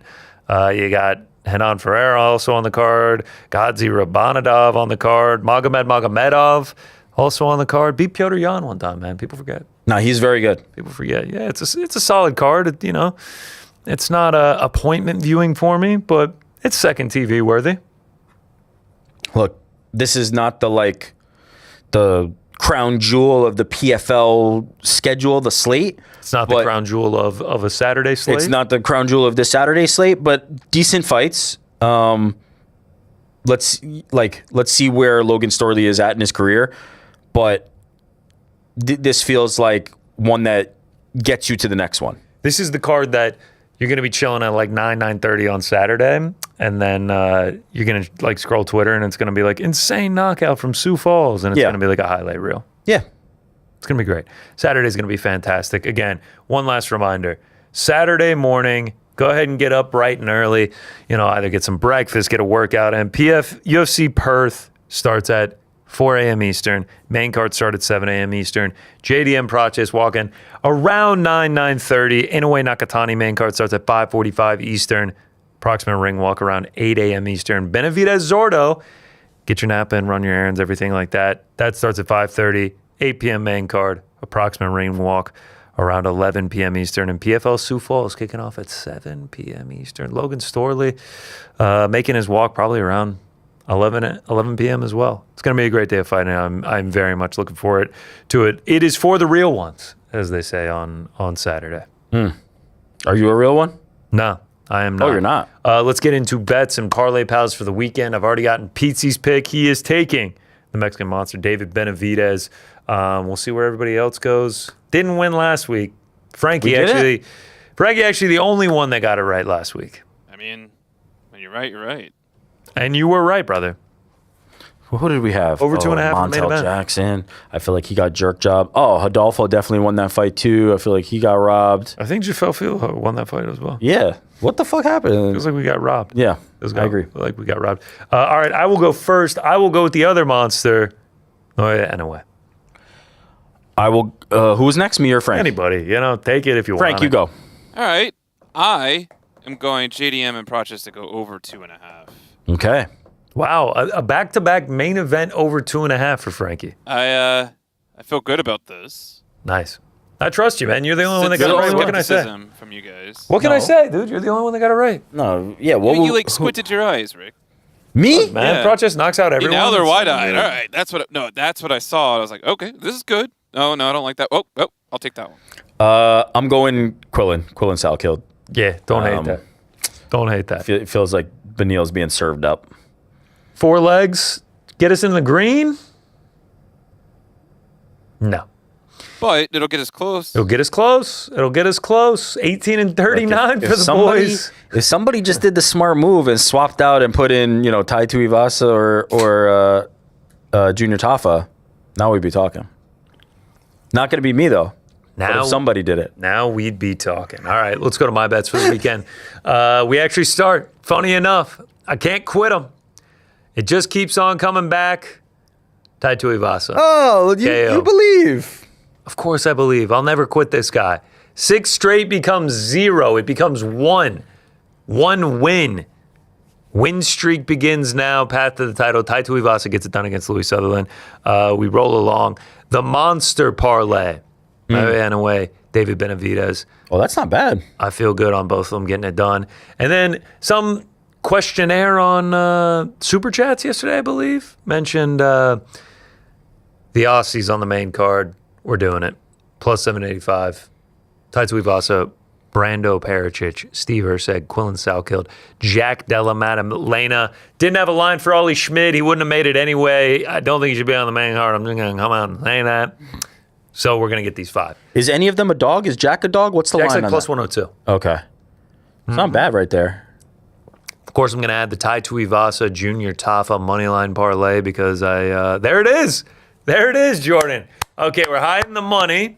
Are we ashamed or did we just put 25 cents on it to have the ticket? Units are, a personal matter. Yeah, don't unit shame. I will never unit shame. I never unit shame. $10? Okay. After this show, Sydney Swan's future will be placed and Tai Tuivasa Junior Tafa bet will be placed. You're damn right they will. Dude, I cannot wait to be in Old Mates Pub in, I believe it's September 26th for the grand final, wearing this exact outfit, crushing Coopers, and watching our tickets cash. It's going to be sick, man. Hell yeah. It's gonna be sick, dude. Shout out to Swans roll. Shout out to Grundy. Everybody loves Grundy these days, man. He's been killing it. Who's that? Brody Grundy. Yeah. They didn't know? I know Aussie rules. Don't worry about me. All right, that's the bets. That's the Parlay Pals. Hopefully we get back in the green this weekend. Greened all out. We'll find out on Saturday morning. That takes us to pound for pound. In honor of Carlos Praches, the nightmare Carlos Praches. Pound for pound nightmare scenarios. So just imagine anything where when it's happening in your head, you're just like, hey, this is a fucking nightmare. God, how's this happening right now? How is this happening? Okay. And we're talking about lighthearted stuff here. We're not talking about like, Yeah, actual your identity getting stolen, your wife cheating on you, things like that where it's like, oh, this is we're talking about light. JP Morgan. Yeah. Now you tell me. Cannon's like, these. Frankie, what's the order, brother? The order today will be Mysterious Frank, Yep. followed by New York Rick, Okay. and then Georgia Connor, Sick. and then we'll go back to me. Why would we go back I have here? one that didn't make the list I want to talk about. Oh yeah, I actually have several. I have several honorable mentions. I think That's this a is going to first get. by Frank, though. I think this is going to get pretty ridiculous. I'm very much looking forward to this. This is cut from the same cloth of the social faux pas. Yeah, my number 5, I feel like has happened before, but I worry about the day that it'll happen and I'm just completely screwed. And that's getting locked out of my computer when I need it most. Like we're going on air or something, and like because I learned someone's new phone number, I can't remember how to get into my computer. And like everyone's looking at me like, oh, don't you know this? And it's like, oh, God, I don't know this right now. Stop it. And then I try so many things that the computer's like, bro, you are locked out permanently. I don't like that feeling. Yeah, it's kind of like it's a little bit different, but here we constantly have to do the software updates. And like there has been one time where I desperately needed my computer and I ran out of deferrals on the software thing. And like as I needed it, it shut down to do the software update. And I was like, God damn.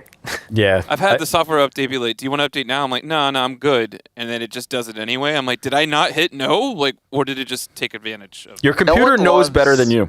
No one loves those updates more than Pete Carroll Pete at about 12:55 on a Friday afternoon. You know what I've learned is that you just got to do them when the first pops up because they typically take like 2 minutes. I update immediately. Yeah, I never need defer. to. I need to get back on that wave.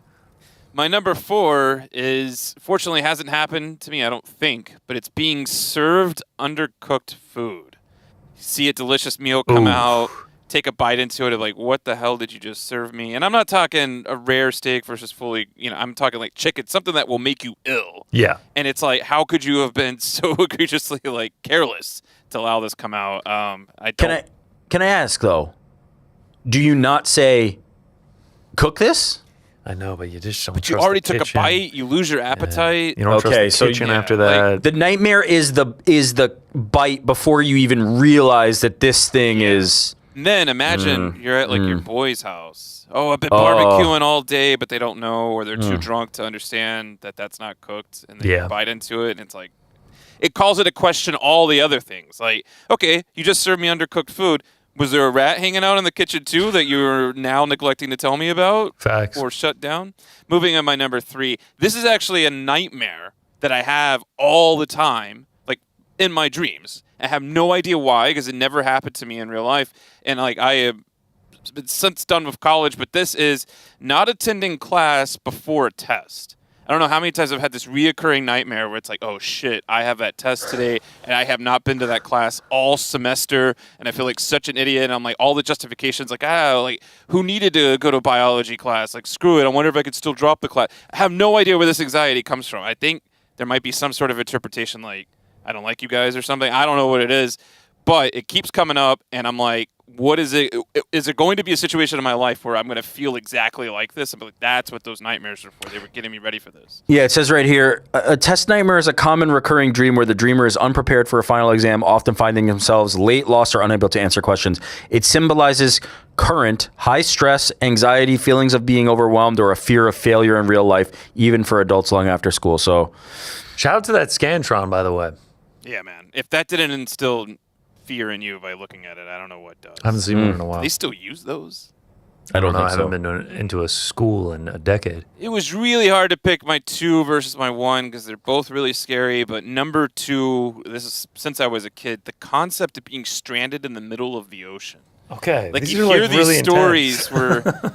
where like someone got knocked off a boat and they were like there for 4 days, but they were able to like float on some bullshit or whatever. I'm like, I can't imagine. Like you look from horizon to horizon, there's no one around, and then what's the shit underneath your feet? Like, I love whales. I think they're cool, but like, do not come near me if I'm in the middle of the fucking ocean. Okay. I just even thinking about it right now is making my skin crawl. How long you treading water for?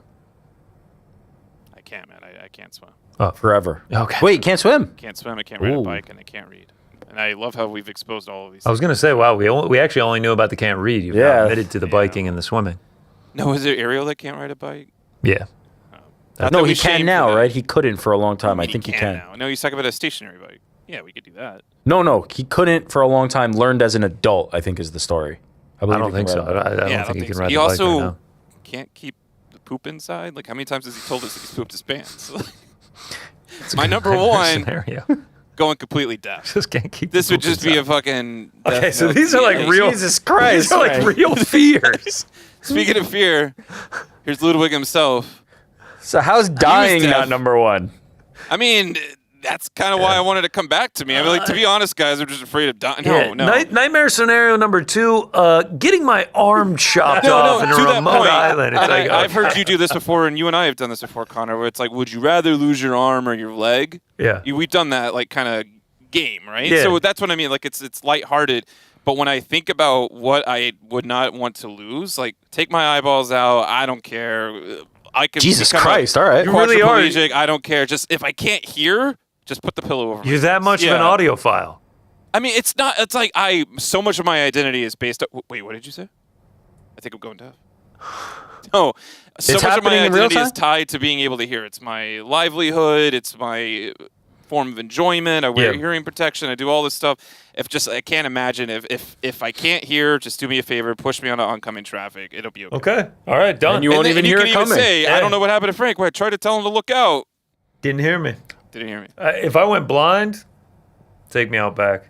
You guys are man. fucking savages. We're going to McDonald's. We're going to pick up a couple Big Macs and then watch the AFL game. It's I'd just be like, watch. what? Then it's just, What do you do with that gun, Connor? what is that? No, I wouldn't have the gun. You would. You have to You need me to just. All right, I'm you gonna have go to buy a old yeller gun me. tonight, just in case you go blind at some point, and me knowing you. Apologies to all our deaf and blind. You're like, No, viewers it's and listeners respect. out there. Connor's It's gonna be respect to like, the blind. I the could not studio continue lights on. seem extra bright today. Like, oh, He's just waiting for the slightest sign. Yeah. oh man, I can't see right now. Connor, Oh, shit, I Connor can't wipes see. his eyes and then. All right, Frankie. Very. Next up, was, Very- It's interesting. Oh, I thought it was me. No. I thought it was Rick. was a raccoon. I can't hear anymore. All right.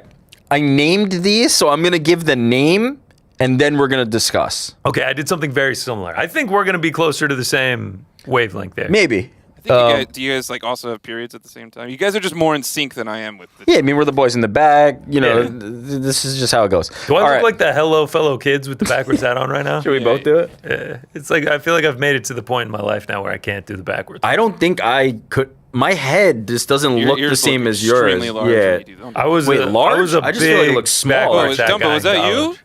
My ears? I don't have big ears. All right, here we go.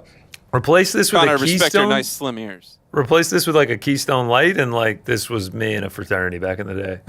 Check out the new Limp Bizkit album. random jersey backwards hat. What's up, bro? All right, here we go. Number 5. Summer Subway. Summer Subway. You know, as a New Yorker, you'll understand if you've been around long enough. horrible. You're Public transpo. you're walking. No, it's specifically Subway. Yeah. Not bus, maybe. You get down to that Subway platform. You gotta get on. But man, it's already looking pretty crowded on that platform, huh? And then See the heat waves you rise. just there's 30 bodies in your way just to squeeze through to get to there. And then the subway car pulls up, packed to the gills, Sardines. 20 people getting off in one doorway. You guys are all gonna have to squeeze on. The moment of recognition, the realization when you get there that you are going to have to, if you want to be on time, if you want to make your train, if you want to do whatever you got to do, is you will have to squeeze into this subway car with all of these people shoulder to shoulder, sometimes sitting on laps, sometimes just like on top of each other, uncomfortably hot in the middle of the summer. Moist. Death. But when that AC is also down, that's just a next level. Nasty That's sweating. People in work clothes because we still have to wear these. Oh, yeah. during the summer, just like the guy with the bike is getting on. You're just fucked. You're Just fucked. The fear, the terror I have of that, because I'm not somebody who will be like, I'll wait for the next one. I will squeeze in. It's not good. It causes real like panic inside me. But then I, overcome my fears and I just squeeze in and I'm sweaty and somebody's it's tough. bodily odors are emanating. It's horrible. Number 4, we're calling this one kids only. Not like Frank's, what his kids only would be. My kids only is... Wait, is that a thing? When my kids only is when... The sex. Exactly. Is when I'm at a point in my life now with my children where parties, events, gatherings, and you have to meet these other parents, you know them pretty well, and you have to talk to them, and you're put in this group for this 2-hour block where they're at the kids are off playing in this, and the emotions I get when the parents only want to talk about their children terrifies me, because there's a point where I will tell you like to shut up or ignore you. I'm very bad at hiding my displeasure is basically what the fear is. And so these are parents that I'm going to know for a while. These are parents I'm going to have to be around many times as our kids continue to matriculate through school. So when you start yapping about only your children and you can't shut the fuck up about your children and you have no personality other than your children, there is a point where my displeasure is going to be extremely visible, and I'm afraid of the repercussions of having to then see these people again. Have you had to do it yet? I always do it. Like, the reality is I can't hide it. If I'm sitting there and all you're doing is yapping about your kids. So most of the time, my greatest strategy so far to avoid any like awkwardness is I just walk away. Just like, yeah, cool. I'm gone. I don't really like try to hang in there too long. I'm not gonna just like get on the same wave of now I'm gonna talk about my kids for 15 minutes. I try to just abort so that it doesn't lead to this. But my fear comes from the idea that like I just can't hide. I can't hide how I'm feeling right now in this moment. So I don't want to offend, but offense. Yeah. Number 3, this one's self-explanatory. It's the silent alarm. When the panic, the fear, the nightmare scenario of waking up and your alarm didn't go off, and your alarm, you missed that alarm. Is like the feeling in the chest. It's like when you open your eyes, it's almost like you know it. You're like, you feel it. I slept too long. Like it feels too late, and like you were supposed to get up at 6:30. You're too rested too. Yeah. You're like, oh, I feel pretty good right now. Fuck, and it's like 8:47, and it's like, oh fuck, and like you immediately have to like shower, clothes on, and just like as you're in that like 90-second shower, you're like planning out your whole day, what you're gonna say, how you're gonna get there. Like everything's ruined. Is everything ruined? How much can you salvage this? That is true nightmare scenario. And I've had actual nightmares about that nightmare. I've had, like Frank has had the nightmares about the test. I've had the nightmares of the alarm went off, I missed it, what the fuck am I gonna do? Here's the scramble. I'm a very plan out the day type of person, and so when something makes my plan deviate, it's very bad for me. There was one day when I lived far from the office, like an hour 15 from the office, and I did it. And like I normally get up at like 6:30, and like alarm went off at like, or not alarm, I woke up at like 9:12, and I was like, Have you ever had the like you wake up and you're like, oh, I've got an hour more that I can sleep or whatever, but you're in that half awake, half asleep. Oh yeah. What's weird is I've actually done it where there's like justifications where it's like, oh, I don't actually need to leave at this time, or I don't have to make that phone call at this time. And it's like, what the hell is going on? Like all these justifications get made in this half awake state. Yeah, and then when you come to, you're like, why did I continue to lay in bed? Why did I even remotely think that was okay? Yeah. I thought, but you wake up past when you wanted to. It's like this. Maybe like that's maybe happened once or twice. It's the fucking self-talk. Well, it's like, oh, I'm just gonna get 3 extra minutes, as if that's going to make you feel more rested. Any difference? Yeah. Oh, I do that like on a daily basis, but more often I do the Rick, wake up, dog. We're on live. half asleep thing, and then snooze it or turn it off by accident, and then I'm really fucked. How many snoozers do you do?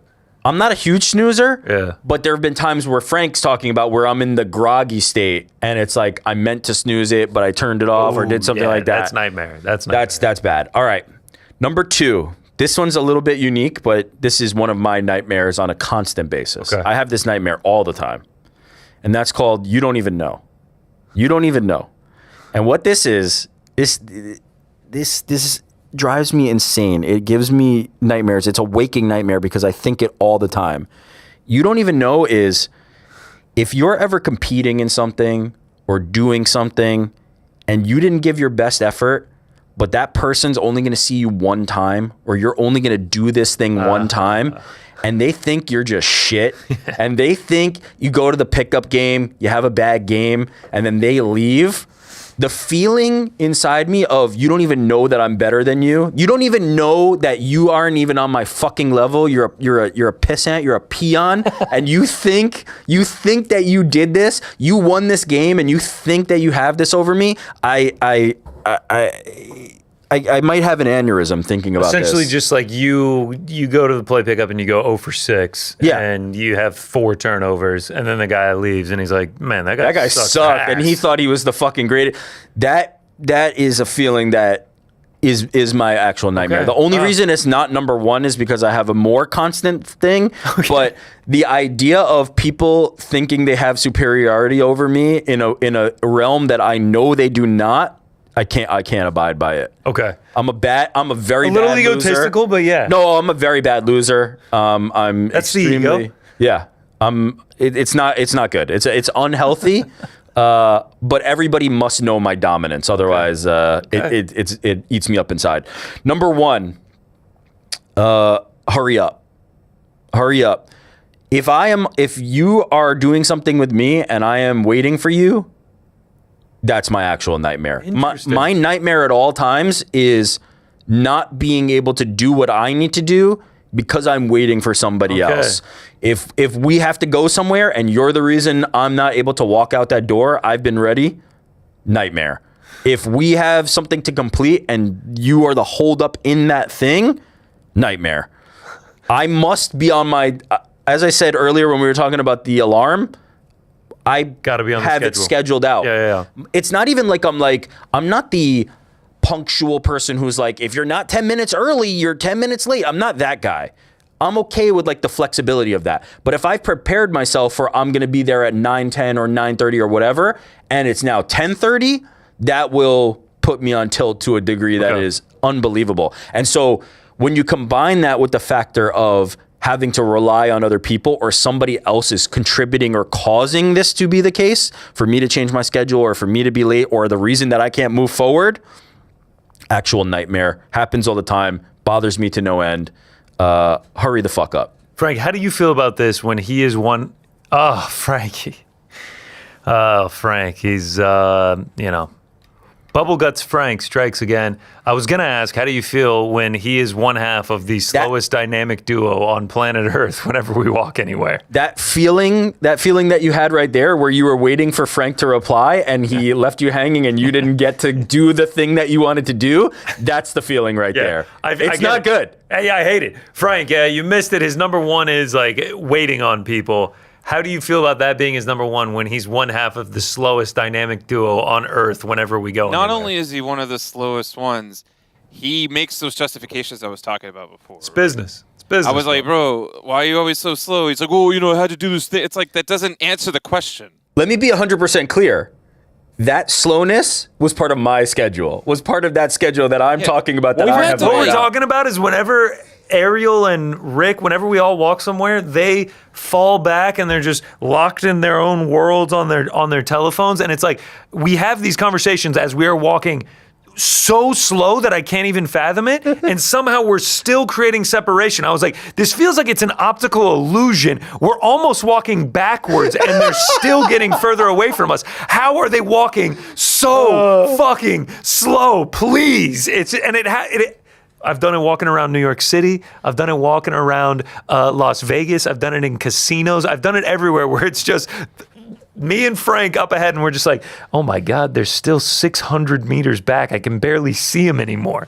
We almost saw Ariel get hit by a car. In my defense? No, not even in my defense. I don't need to defend. In my reality, in the reality that exists in that bubble that is us in that moment, business is like we are doing work there. We are in business, and so that's why that's also ridiculous. This is what it is. Yeah, this is Ariel. No, you gotta turn the phone sideways. No, this is Ariel, and then Rick is. Yeah. And then we get to wherever we're going, and they're like, business is booming, boys. We're having so many combos. We're just settling all debts. All right, hurry up is Rick's number one. Okay, mine. It's a little more of the Helwani vein. I can't do it in a backwards hat. BG Burks is the thing for a reason. It will be several of these on the list, and it is. Wait, multiple are related to the BG? In different ways. Oh my God. If you're faint of heart, you can go ahead and tune out now, but everybody knows it's a real reality. This one is entitled Knockers. I set the scene. You're in public. Okay.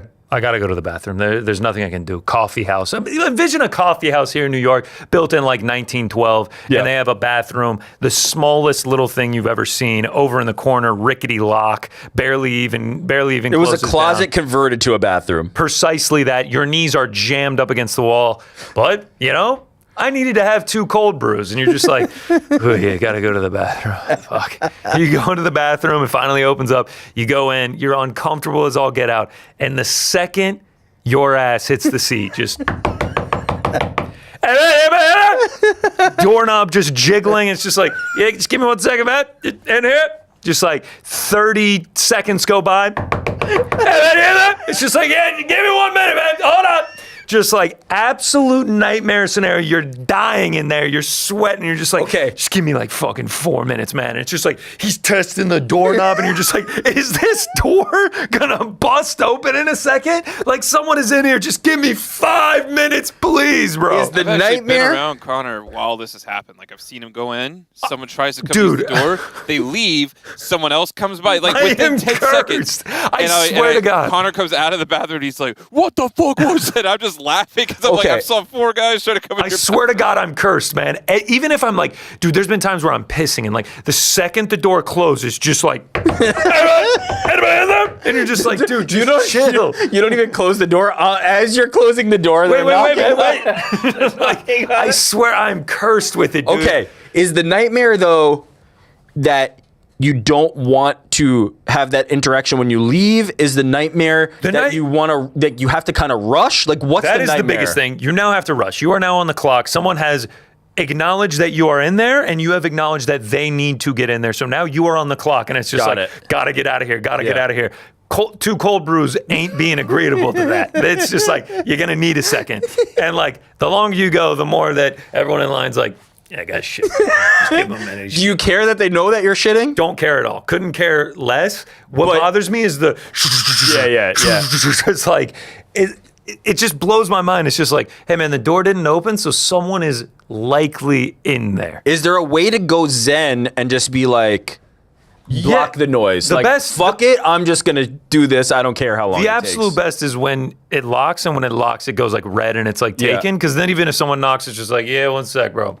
Okay. I'll be out when I'm out. So your thing is you're trying to be courteous. You want for to sure. be courteous, but they want to get out. I don't want to be in the broom closet at the at the 18th century bathroom stall. It really is. It's such a New York thing because it's like these old doors that it feels like if a termite got loose on one, it would cave in. And it's just like some giant dude is just like the fire department's busting down the door. Like legit. I'm waiting for the axe to come through and be like, you all right there, man? They open it, they're just like, you shitting in there. This guy's shitting. Yeah. So Knockers, shout out to you. I thought Knockers was give me a going sec. somewhere else. It's good. It's good. Now that would have been cannons. Number 4. We titled this one Untrustworthy Farts, and this one could go. This one could go a multitude of ways, but I'm actually not going to go the Helwani way. Okay, I'm going to go okay. the way where you're at work, you're at a get together, and you don't really know everyone there, but there's enough people around. You know, nature calls, things have to happen. Sometimes, the tummy starts rumbling, or, you just have to let one loose. And you're just like, yep, we're just gonna let one go. It's gonna be silent. No one's gonna notice. We're gonna move on with our lives. One of two things happen. You either A, let one loose, and then immediately you're like, oh no. That smells like a decaying body. And then eventually someone is going to be like, hey man, you smell that? And you just have to sit there and be like, no man, I don't smell anything. You are sitting there sweating, completely deadpan, unsure if there is shit in your pants, and you're just like, nah man, I don't smell anything. I don't smell anything. Or do you just admit? no, I'm not admitting. You can't. If I don't know the people, there's no chance I'm Okay. admitting. Or they smell it and then they step away later and they're just like, That guy. ripped ass. Fucking smell Is it. that better? Are you I'd happier rather with that not, I'd outcome? rather not. Or B, you think it's going to be silent and then it makes a loud ass noise and someone's just like, you're just like, oh, God damn it. You're just like, God damn it. Do you find that more people directly address? I feel like more people have secondhand embarrassment and don't No, say I think anything. they don't address and then they talk about it later. Yeah. And then there's the Helwani route of untrustworthy farts where you should have Shit never your pants. trusted it. You should- I had a on the subway yesterday leaving here from work. There was a smell emanating, and it hit me. And then so I sit down. It's not like a crowded train, but like the seats were taken. But I'm sitting next to two people, and there was a smell. So I make like a, oh God, like a face, like I just got hit by a thing. There's also two people here. It's it's like the 3 row and then the 2 that are facing. So there's 2 people here, 2 people next to me. I do the face, and then I'm like looking this way, and I'm like, I don't think it's them. Like they're like I'm downstream this way. I think it'd be this way. Then the smell hits me again, and then I'm like, oof. Like, are we just ripping ass without anybody like caring? Like, if you rip ass twice, I feel like there's almost an obligation to be like, sorry. Like, so smell hits me again. Okay, smell hits me a 3rd time, and I'm like, yo, is this actually BO? Like, have we changed from that? This is BO, and as you're moving, it's like wafting toward me. I think that's where I ultimately landed. But the 2 sniper shots of stench that hit me, I was like, oh fuck! Like this dude's just. I surmised that it was this dude next to me here, and not the 2 women here or the other woman on the other side of him. But I think it was BO. But I got hit by 2 strays That's even more of If you're gonna play the denier game too, you have to act like it's almost an inconvenience that someone asked you. You're just like, nah, dude, I don't know what you're talking about. Meanwhile, You're the only 2 people in the room. it's just like living around your face. You're just like eyebrows are singeing, and you're just like, I have no idea what you're talking about. Deadpan. All right. Number 3, we go off the bathroom path, shit. and we actually go to Thank work. God. Similar to Frankie, it's not getting locked out of the computer. It is when someone at your office asks you to do something. Hey, man, I'm entrusting you to do this. Yeah. We need to do it by XYZ day. You're like, okay, great. Shoom. You forget about it. Week later, they're like, yo, man, how's XYZ coming, dude? You almost done with that? And you're just like, oh, fuck, I forgot that. Yeah, man, it's almost there. Don't even worry about it. Yeah. You go, you pull up the documents that you need to. It's a Google Doc. Request. It's a Google Sheet. Request access. Oh, no. Fuck me. This is like the ultimate. All 3 that I've already listed so far, you're just like, Oh yeah, it's fuck, almost this done. is- Let me hit request access. for yeah, the first exactly, time. exactly. That's what I'm saying. You're like, it's just like, you try to like hit one of your coworkers that's like your boy that like isn't gonna like rat you out. and Were you're just you like, in that doc? It's just like, yo, dude, hit me with the access. Just like add me to the thing. It's just like, if you hit request access and it goes to the guy that was just like, how's that coming? It's the biggest just like, you're just starting, dude. It's the biggest indictment of like, damn, like not only did you not do what I asked, you also lied to my face and said that you already started it. It's just like oh, fuck me. Address ever or had- don't address? I've only had it happen to me a couple times, and both times I've been able to have a cool coworker just be like, "Yeep, there you go, man." Okay. Have you had the working on a dock that you were supposed to be doing? You're like, all right, I'm going to get caught up. Go in there, and then the top right is the avatar for your supervisor. The who other happened guy. to be looking at the document at the You same see him. time. You see him dancing around, and it's just like, "Oh shit, we're Then both it's an in here." easy, like, oh shit, what happened to everything? I did so much work on that. Yeah. Yeah. Shout out to Request Access. a great one. Shout out to Request Access. All right. This is all time nightmare. This is all time nightmare. We are back to the bathroom though. Stomach starts hurting. Like hits you like a ton of bricks. We've all been there. Everyone has been there. It comes out of nowhere. You gotta go. You gotta go now. It's a non-negotiable. You're out in public. This is just gonna have to happen. It's DEFCON 1. Nuclear warfare is imminent. You walk up to wherever you're at, counter, waitress, whoever it may be. Hey, where's the restroom at? No, sorry, we don't have one. It echoes through your skull in slow motion. Sorry, bro. We don't have one.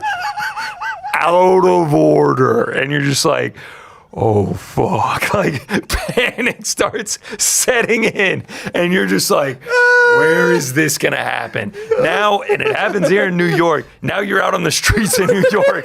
And you're like, where am I going to go to the bathroom? You're doing all these calculations. The fucking Starbucks isn't going to have one.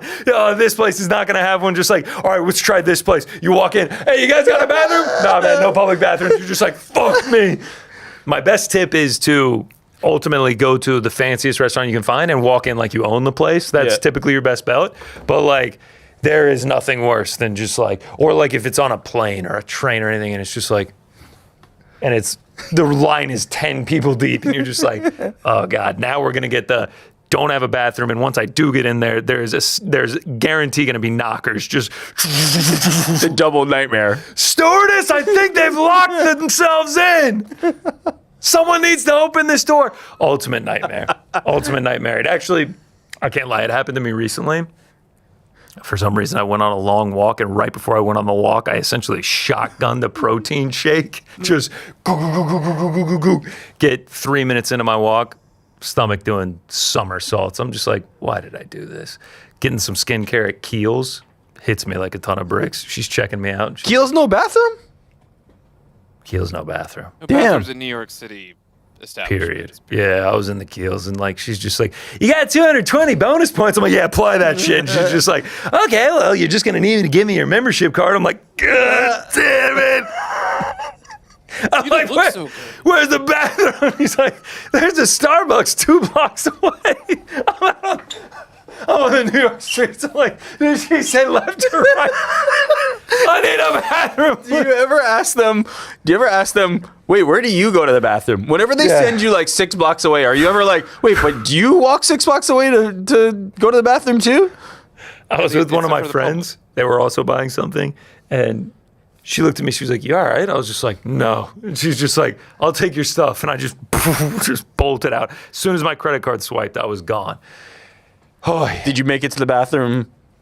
make it to the bathroom. There's No a sweet incidents? old lady standing there. There's 2 bathrooms. They're both taken. And I was just like, oh, both of these taken? She's like, yeah. I was just like, cool. Did you tell her like if you Internally, I'm just like, fuck. if you don't move, lady, I'm gonna fucking shit myself? Like, did you try to cut her?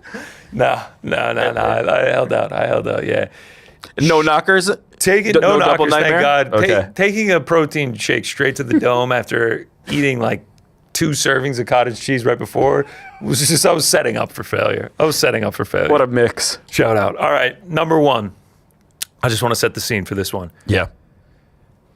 You have a night out. You wake up, head hurting, nauseous, sweating. Can't quite remember everything about last night. Like it's a little bit foggy. You're just like, oh God, like what happened last night? Like I do not feel great.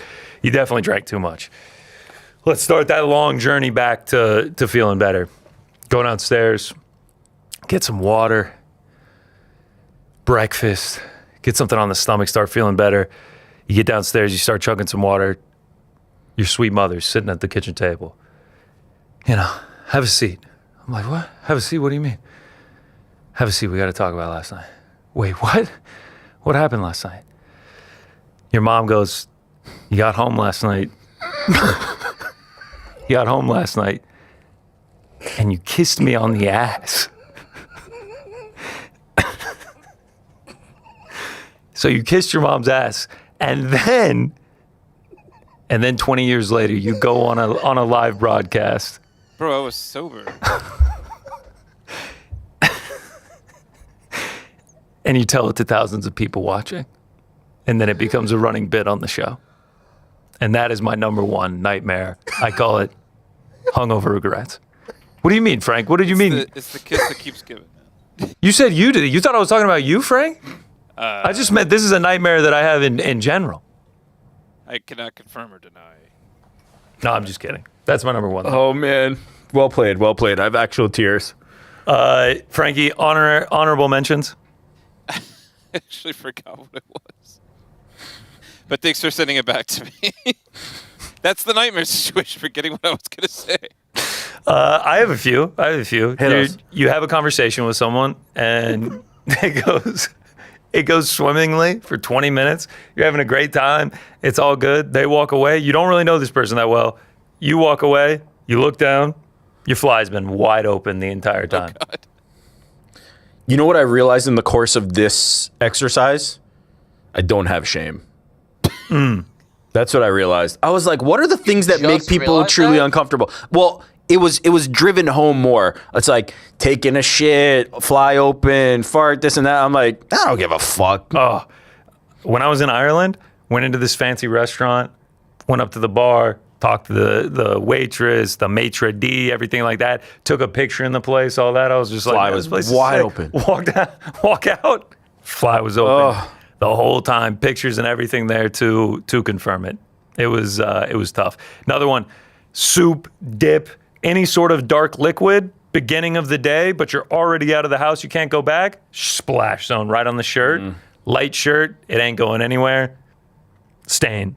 Stuck. People staring at it. Terrible. Phone, wallet, keys check, and one of them's missing. Oh, that's a great one. Phone, wallet, keys. Just made me check my Phone, wallet. Where are my keys at? Then it's just like head starts spinning. Especially like around here, every time I'm getting off the subway. Phone, wallet, keys. Yeah. What is the ranking of fear? Phone, right? Actually, wallet for me. More than phone. Yeah, just like I just have my driver's license in there. I got all my credit cards. I've got health insurance information. It's just like too much It's more of a information. bitch to replace, but it is cheaper. Sure, yeah. At this point though, my phone's so old, I'd use it as an excuse. Yeah. Need a new one anyway. I think phone is still number one, but wallet does also suck. Keys I don't have, thankfully. Can't remember someone's name and you have to introduce them. Nightmare. Yeah. Hey man, this is yeah. One of us had the faux pas of the name, not knowing the person's name and talking to them, right? Yeah. Like, it's like, hey. Yeah, you just say it quietly. Yeah. Jordan actually had someone call him by the wrong name today, and a couple days ago here in the office, I had someone call me Colin. What's up, Colin? Are we going to air out who these people were? Nah. No, God, no. Off air, did though, go I on a- actually need to know. As I if did you go even on know a their date names. without knowing someone's name for the whole date. Didn't know it. No clue, Insane. couldn't tell you. That's absolutely insane. Wait, but how did Still you... don't know it? No, I have no idea. How did you meet? We met. It was late. Alcoholics We were Anonymous. out at night. We were in a loud bar. I gave her my phone thinking she would put the number and the name. She just gave me the number, and I was just like, So what did you put her as? we were at this place called Whiskey Town in the city, and I put in Whiskey Town Girl. Oof. Stuff. That's Show up to the bar to meet her. I'm like, hey, how's it going? Never said her name. How many times, like, you and Connor are speaking to each other, how many times do you say his name? Never. guess that's So you get by. And now you're married to her and have a lovely child. That was One day actually you'll find her someone name. else. There was no point where you thought she was about to try that, right? You weren't nervous about it? Or you were? No, I literally am going on the date telling my friend, I have no idea what this person's name is. Hopefully it works out. It did, right? Not for her. Forced extended conversations, whether it be like an elevator, transportation service, or like if you're with a mutual friend and then the mutual friend leaves and then you're just kind of sitting there and just like any forced conversation where like you really have no incentive to talk to this person other than the silence, and you don't know them well enough to sit in the silence. It's tough, man. My kids one is just basically a variation on that. It's like, we're brought together. I don't want to talk to you about this. One time I was walking to the train, which at this point it was like a 50-minute train ride, and I ran into one of my neighbors who I know incredibly casually. She was like, "Oh, you running to catch the train?" I was just like, "Yeah." And she was like, "Which one?" I was just like, "Oh, you know." I was like, "What one are you going for?" She's like, 854. I was like, "Ah, man, I'll let you run ahead. I'm going for the 902. I was going for the 854, but I could not risk us having to sit next to each other for 50 minutes. I couldn't do it. I absolutely could not do it. Speaking of bathrooms, no toilet paper. Definite fear. That's a nightmare scenario. What's your first action when that scenario happens? I'm probably checking first beforehand. That's a good rule. Let's say you didn't and you get stuck. Don't know. Next stall over. I don't. Yeah. If I'm with a male friend, out. They're getting a call.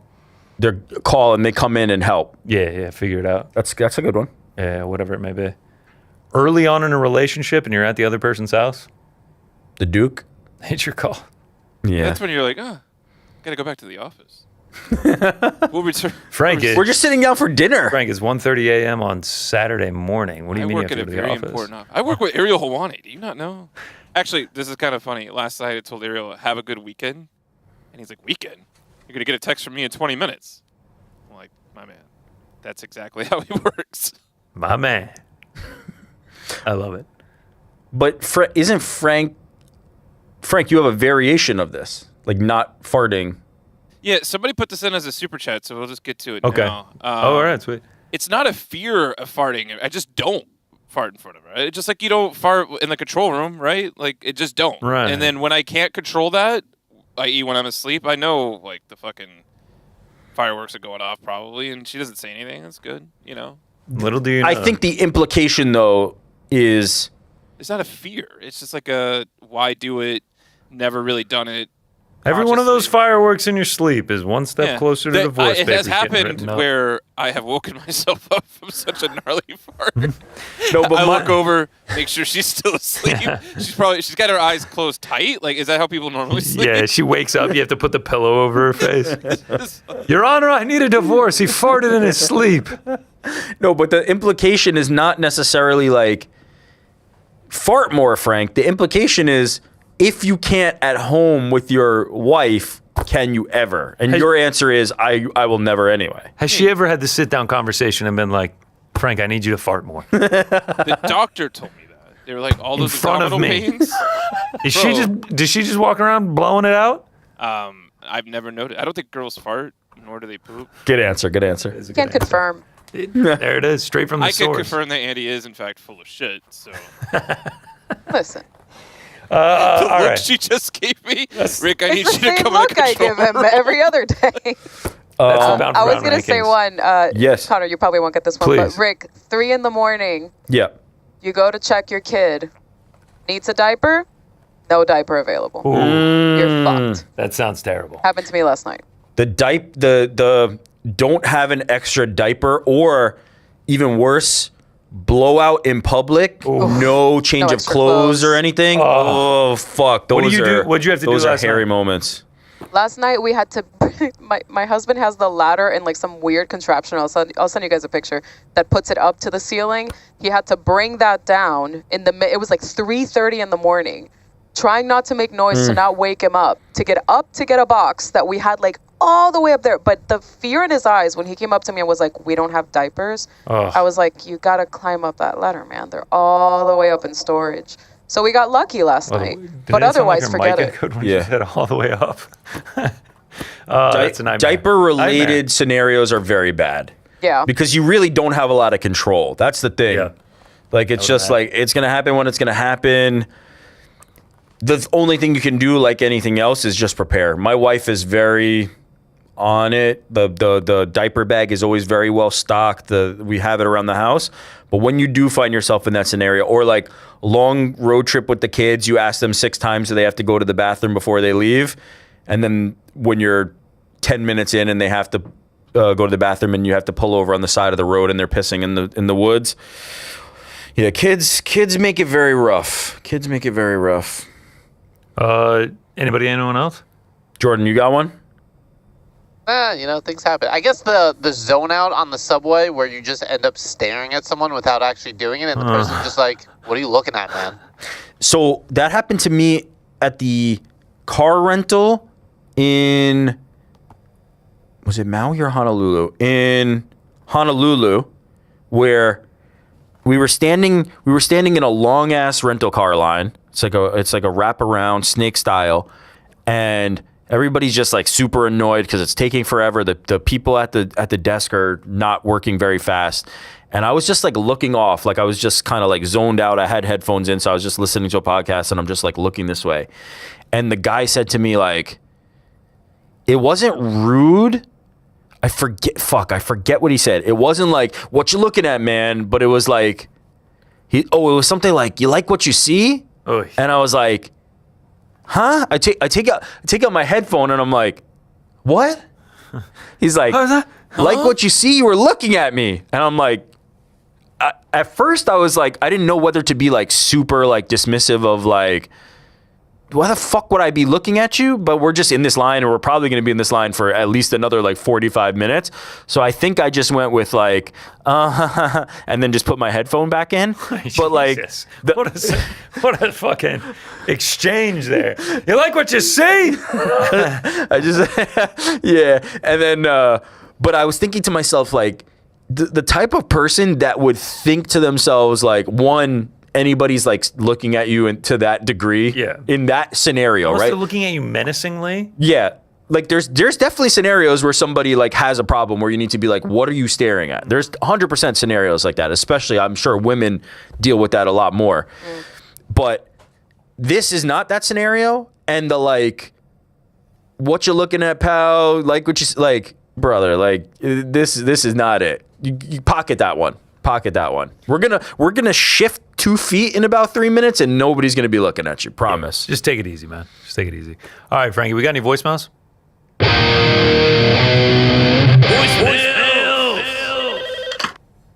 Ahoy, hoy. What is up, boys in the back? What's good? Dylan from the Midwest again. Shout out.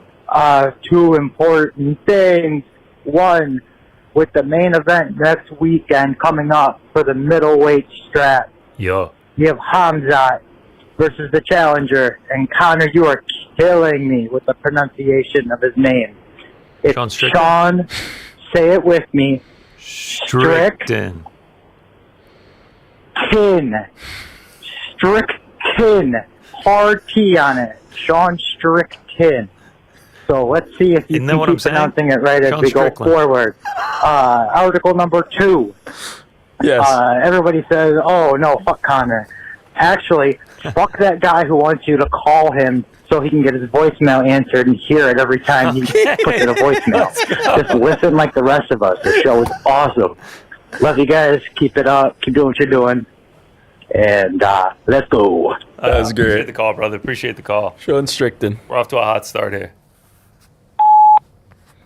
What's up, boys? My name is Tom. Been watching the show forever, and finally decided to give a call and leave a voicemail. Let's go. I'm actually calling from the original 415 area code at the moment. Born in San Francisco and a lifetime Bay Area resident. Sick. You guys are awesome. Even though Monday through Wednesday are the staple days of the show, Thursday doesn't miss a beat. And that's all because of you guys. You guys keep a good combo of just comedy and great info and insight. And so just wanted to let you guys know how much I appreciate you.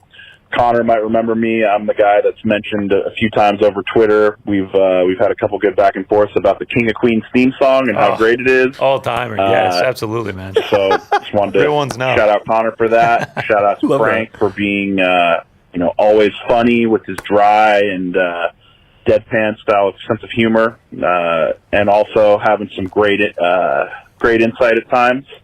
And then there's Rick, who,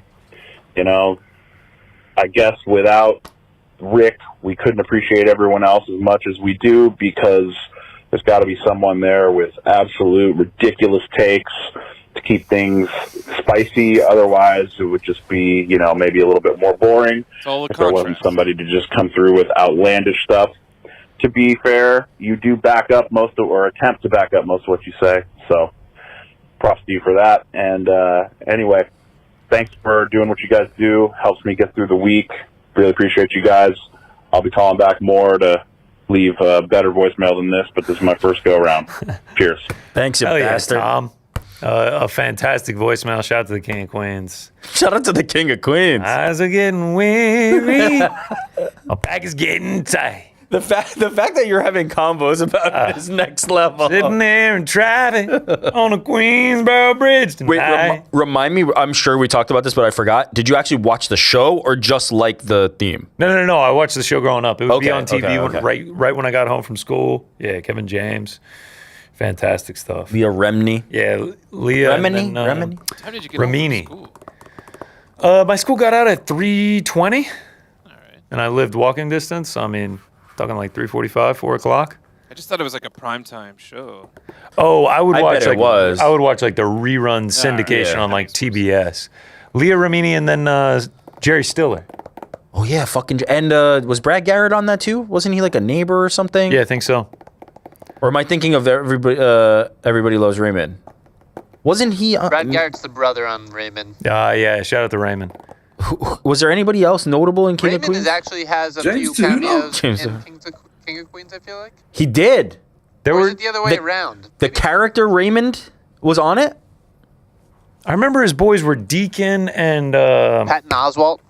Patton Oswalt is in Shout it. out to Yeah. Patton Oswalt. Shout out to the King of Queens, man. Kevin James, MMA fan, huge MMA fan. MMA movie star. Dude, I think on that show, Jon Favreau played like a cage fighter, or was that That's Friends? Friends. That was Friends. Fuck. Fuck Friends.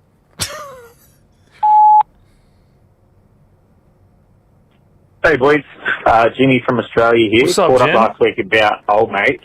Yeah. Good to hear that it's on I think this is our boy. the list for Fight Feast. One thing I forgot to tell you, so you have to do it for next year. Go on Anzac Day, which was the 25th. So you've missed it this year, but go on the 25th. Damn, we barely missed it. They'll play a game. I didn't realise, but I saw it on Instagram. They'll play a game called Tour. Big for like soldiers in World War One when Australia and New Zealand soldiers fought together. Basically, like a fancy game of heads or tails. They'll play with 3 coins, best 2 out of 3. If you go heads, you hold the money above your head versus someone who goes tails. Heads keeps the money if it goes heads, vice versa. I should have told you that, but I didn't know they would do it. It's only legal once a year on Anzac Day, so it's generally a good excuse to get on the beers and hopefully win a fair bit of money. Calling because I'm just listening to today's Helwani show ep, and you're sort of discussing why Strickland was so favoured when he fought Izzy here.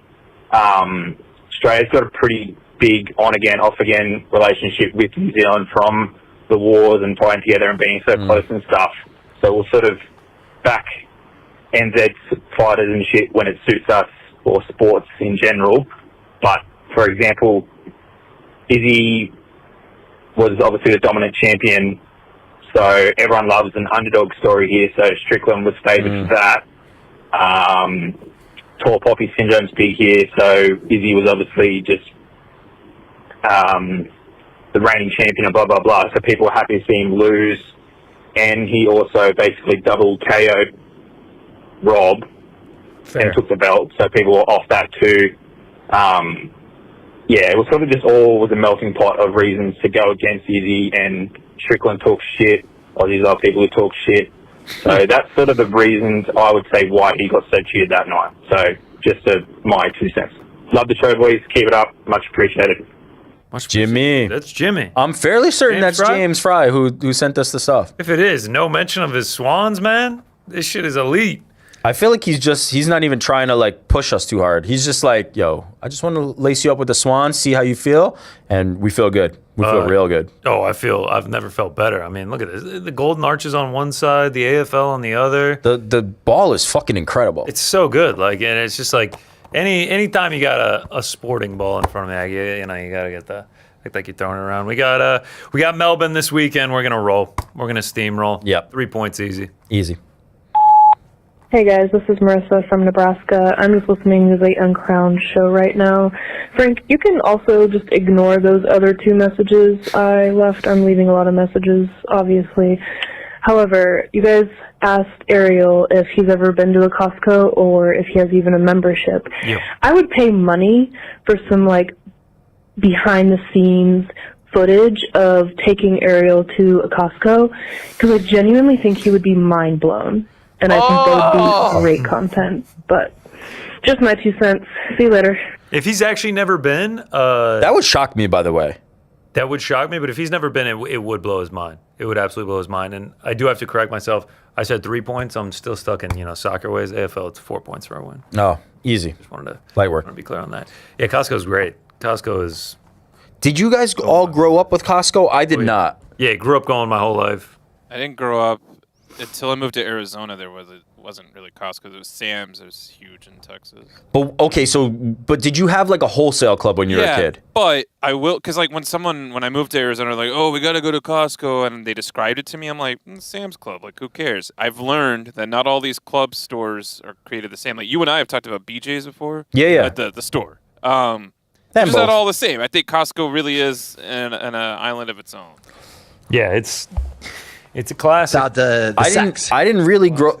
Jordan, did they have the big box out here, like the wholesale clubs out here? So the one that you and I believe, frequent is pretty new in the last 5-ish years. There is one near JFK, like on the way to JFK Airport on Rockaway Turnpike, I believe. That one was the one that we went to growing up all the time. Okay. I did not, like in the city, it wasn't a thing for me until I was like a teenager. Then the BJs started opening up and the wholesaler BJs started opening up as well. Then when I moved out to the island, I finally got my first Costco.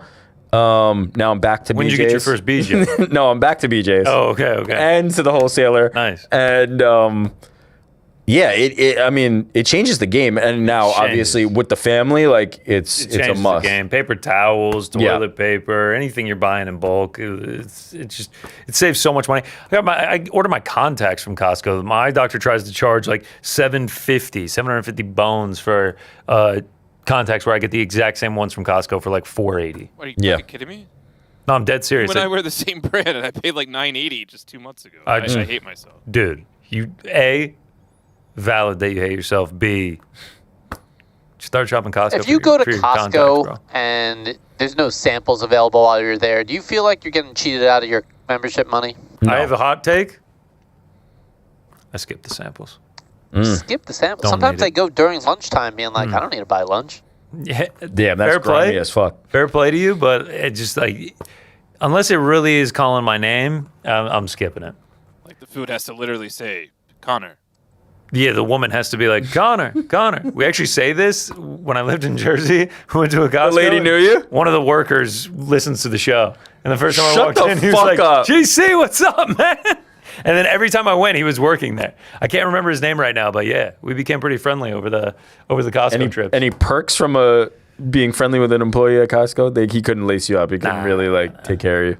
Nah, he tried to siphon you want an extra hot dog and soda over here?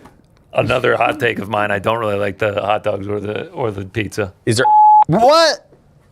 It's a boiled hot dog, guys. No, the pizza is good though. Pizza's okay. No, Pizza's for okay, $9.99, the size of that pizza is very good I value. do have a question about the Costco pizza. So if you look at, like, how everywhere lists the calories. Yeah. Cheese pizza has less calories than a pepperoni pizza. Yes. How? I guess they're just They putting less cheese on it? Yeah, gotta be. You just said the cheese pizza has less calories. Oh, sorry. Backwards. The pepperoni pizza has less calories. Okay, you confused me for a second there. Chicken bakes, don't need it. Yeah, I actually don't know the answer to that. I'm surprised to hear that. Bizarre. Holly loves the chicken bake. That's her thing. It's fine. People wet their pants over it. I'm just like, it's okay. The boiled hot dog, bro. The thing that they got rid of that was the best was the smoothies. All fruit smoothies. Those were really good. Yeah. They got rid of them. Also okay. Froyo. Sorry. Nah, man, don't hate on the Costco. I respect their game, though. I respect their game. Shout out Kirkland. Sponsor the show. Yo, this is a newcomer, Abraham from Columbus, Ohio. Shout out. What's up, Abe? Just calling to tell you guys, I love the Boys in the Back now. I wasn't a big fan. Hell yeah. You guys are amazing. Glad to hear you formally Ariel hated us. Helwani show is amazing. And then Ariel, you're great. Connor, you're fucking hilarious. Shut up. Nick, you're the man. And Frank, Nick? please give me a shit. I forgot it. What was it? Oh, I got it. Man. We care. So give us a fucking answer. Baldy. Love you guys. Out. Love you too, man. I give a shit, so give us a fucking answer. Baldy. A baldy. It actually pains me to hear that one a little bit. Nick. I think he knew it would get under your skin. New York Nick. I have to admit, it did get under my skin. It did get under my skin. Fair play. Also, like, called you Nick and then asked for A drop. an insane drop. But also took 5 minutes to I don't get know it. what about the hit baldy. Applicable in so many ways. Can I say, much like the fight is a fight business, I'm actually starting to like it after hating it. No, I think you just like. I think you just like shitting on it. Yeah, I do, but that's why I like it. Hello, I'm good. How are you? like what? Why? Hello. Play the boys in the back one. Wait, which boy is in the back one? No, the exclusive voice in the background. All right. You're welterweight champion of the world. Number one pound for pound fighter in the world. Hey, looking for somebody named Mysterious Frank. You found him. Thankful I found this number. I don't really even know. I don't know what the guy looks like, but every time I close my eyes, I see his face. And hey, I'm here. You called out into the abyss, and I heard you, Frank. What do I do next? Just let me know. Add me back on 8 Ball Pool. I think it's your turn, bud. See ya. Just close your eyes and wait further instructions. Frank is going to start a cult. That's what it sounds like already. Yeah, are you going to add him back on 8 Ball Pool? It's your turn, bro. Yo, what's good, boys? This is Thomas from Brussels, Belgium, calling. Fuck Oh, hell yeah. First of all, I fucking love you, boys. You guys are absolutely legendary. Wow. I can't begin to explain how much love that I have for you guys. Hell yeah, I'm going bro. to leave you guys with one question. Being from Belgium, being from Brussels, the capital, we have so many incredible MMA fighters on the upcoming. We've got Keita, we've got fucking Uki Bolaji in the UFC, but we have Patrick Habirora in PFL. He's coming to Brussels, Belgium soon. Boys, I want your opinion on the Belgian MMA scene. And not just the Belgian MMA scene, but maybe the European MMA scene in general. Love from Brussels, Belgium. You the boys. Unbelievable call. Shout out to Belgium. Shout out to Brussels. Place I Shout would out to love JCVD. to go. Legend. Shout out, man. Would love to go. Bruges. Wouldn't mind growing there one day. Just watched In Bruges recently. Fantastic movie. Shout out to Belgium. Belgium waffles.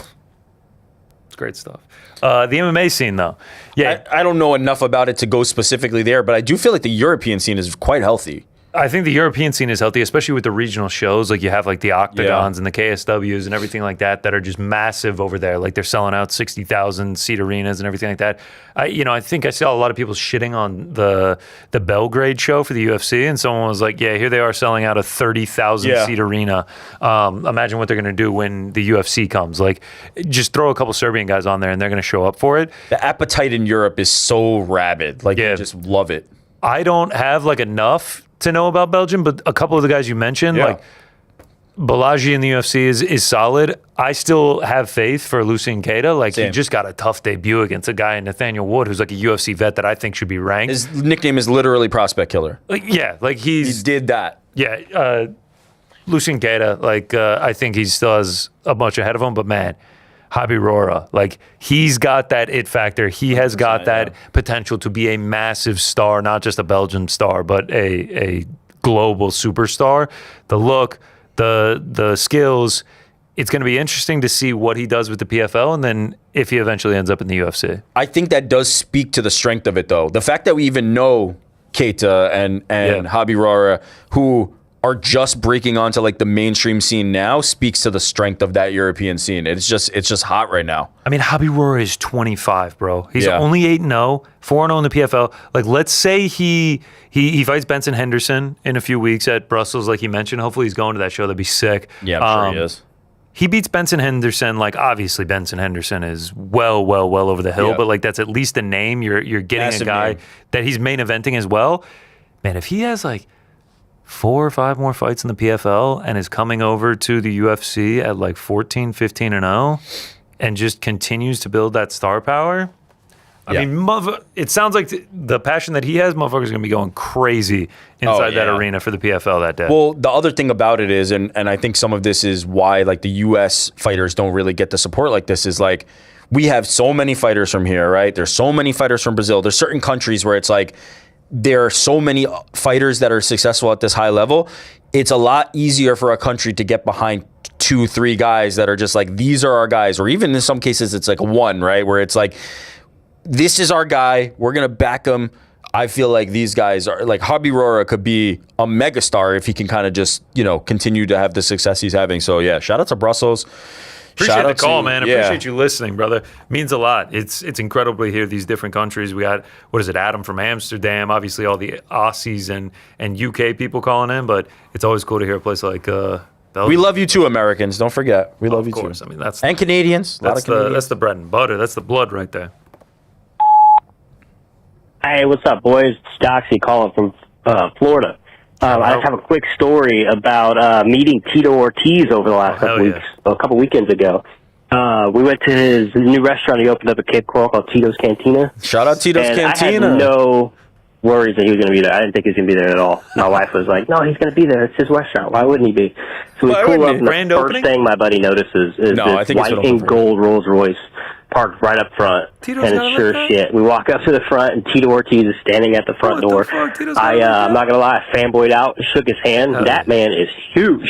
Yeah, he is a big boy. I just figured I'd tell you guys it was a wonderful experience. If you guys are ever in Cape Coral, go there. He's Shout there out like Tito's 5 days a week, Cantina. apparently. It's an awesome meeting. And on other note, who you guys have with Sean and Chimaev? I know Rick's going to say Chimaev all day long. Chimaev all but day I have long. this weird feeling Sean's going to pull it upset. I had the same feeling when he fought Izzy. I might be completely out of my mind, but I'm hammering Sean. Yeah, you guys have a great day. Yeah. Thanks for everything you do. Oh, he let's came go, back. He Let's little pop go. back in. Shout out to Tito's Cantina. Shout out to Tito's Cantina. This place, like legitimately, like no shade. It's just like imagining a Rolls Royce outside of this is crazy. Also, like I didn't know Tito got it like that, bro. White and gold Rolls Royce. Huntington Beach bad boy is not struggling. I can tell you that much. Yo, no shit. Like the nachos look pretty fucking good. Yeah, but that's in contrast to like the first photos of the nachos when it first came out. People were like slamming it, so they had to. Yeah, they had to up it. Margaritas look good. Sounds like he had a good time. 4.4 stars on 1,000 Google reviews. That ain't bad. That ain't bad. Why is your voice getting so high? I am going with Hamzat Chimaev. I think the magic was in that Izzy fight. I think Sean will be more competitive than maybe the odds reflect, but ultimately, I think Hamzat Chimaev is one of the top 3 greatest fighters on the earth right now. And I just think he's got the skills and the game plan to get it done. It feels like one of those that we've had in the past where it's like this can only go XYZ way or X, right? Like it's like Hamzat can only rip his head off in the first 2 rounds, or then Sean Strickland's live and it's like holy shit. But like it really feels like pretty straightforward. I think Hamzat is equipped to go 25 minutes.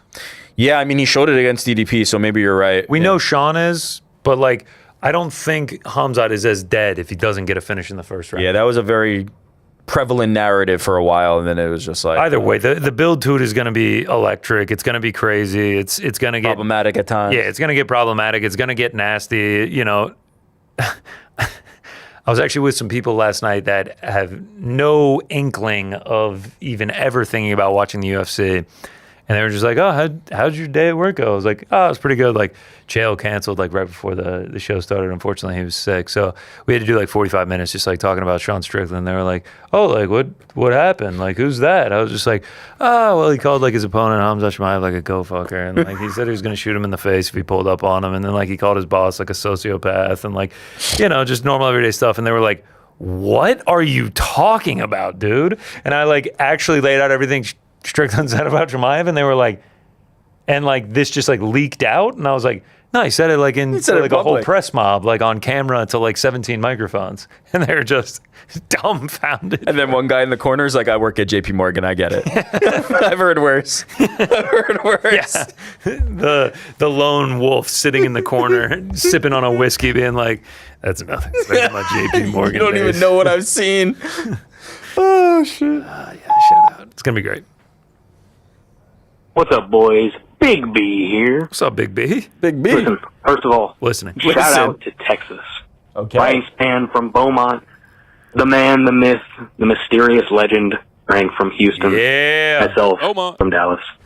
It's a great state, giving us a lot of great things, including an amazing knockout from our man, Superman.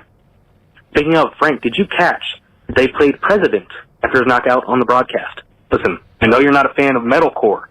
It was pretty baller to hear that. Anyway, today's question. Why is New York so ugly? Like, I get it. It's pretty in the movies sometimes, but just being there, like, it's just kind of depressing almost. I don't know. Maybe I was just there at the wrong time, but it's always overcast. It's always sad. It's so gray. Maybe it's just me. Fuck Queens. Adios. Agree with you on What the do you say, fuck Queens? Agree with you on the fuck Queens. Fuck this. The only issue I have with that phone call is the fact that you thought Frank was actually watching Marcus Buchecha versus Ryan Superman Span and that he was paying attention to the music being played. Absolutely no chance of that happening. What was it that he referenced? President, he said it was? What? Band called President from the UK. Are they good? Like, do you like them? But if they're metalcore, probably not. Oh, well, I thought you were going to say probably. Yeah, New York York like, is not beautiful? There, it depends where you go, man. There's some streets in this place where you're like, I don't think there's a better place on earth to live than right here. And there's some places I go, and I'm just like, I'd rather get shot by a rocket than have to come here again. Okay. It's a touch and go city. It's a street by street. It's a block by block place. I will give you, New York is not cleanly, right? New York is not pristine. That's a good way to put it. For sure.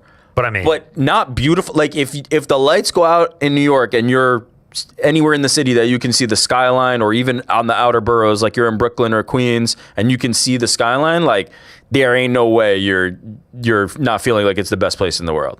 You should go to Brooklyn Bridge Park and just walk through it, and like it is pristine. Go to the Brooklyn Promenade. Oh God, at Brooklyn Heights, it's as good as it gets. That's where I would recommend you going. Walk Go to down Queens, Montague you Street. fucking sack of shit. Don't go to Queens. That's probably where you went. Was Queens. Also, he said Ryan Superman Span, and I was like, or he just said Superman. And I was like, who's he talking about? Oh yeah, because we actually do have an update. I feel like we hadn't talked about it on the show. We did the superhero rankings last week, and we were like, oh yeah, let's go to the comic book store after. We actually all went as a team to the comic book store and bought comics. I bought my first one. I bought the Dark Knight Returns, the paper, what's it called, Frank? Trade paperback. Trade paperback. I don't know why I can't remember that, but it was the whole story. Already finished it in less than a week.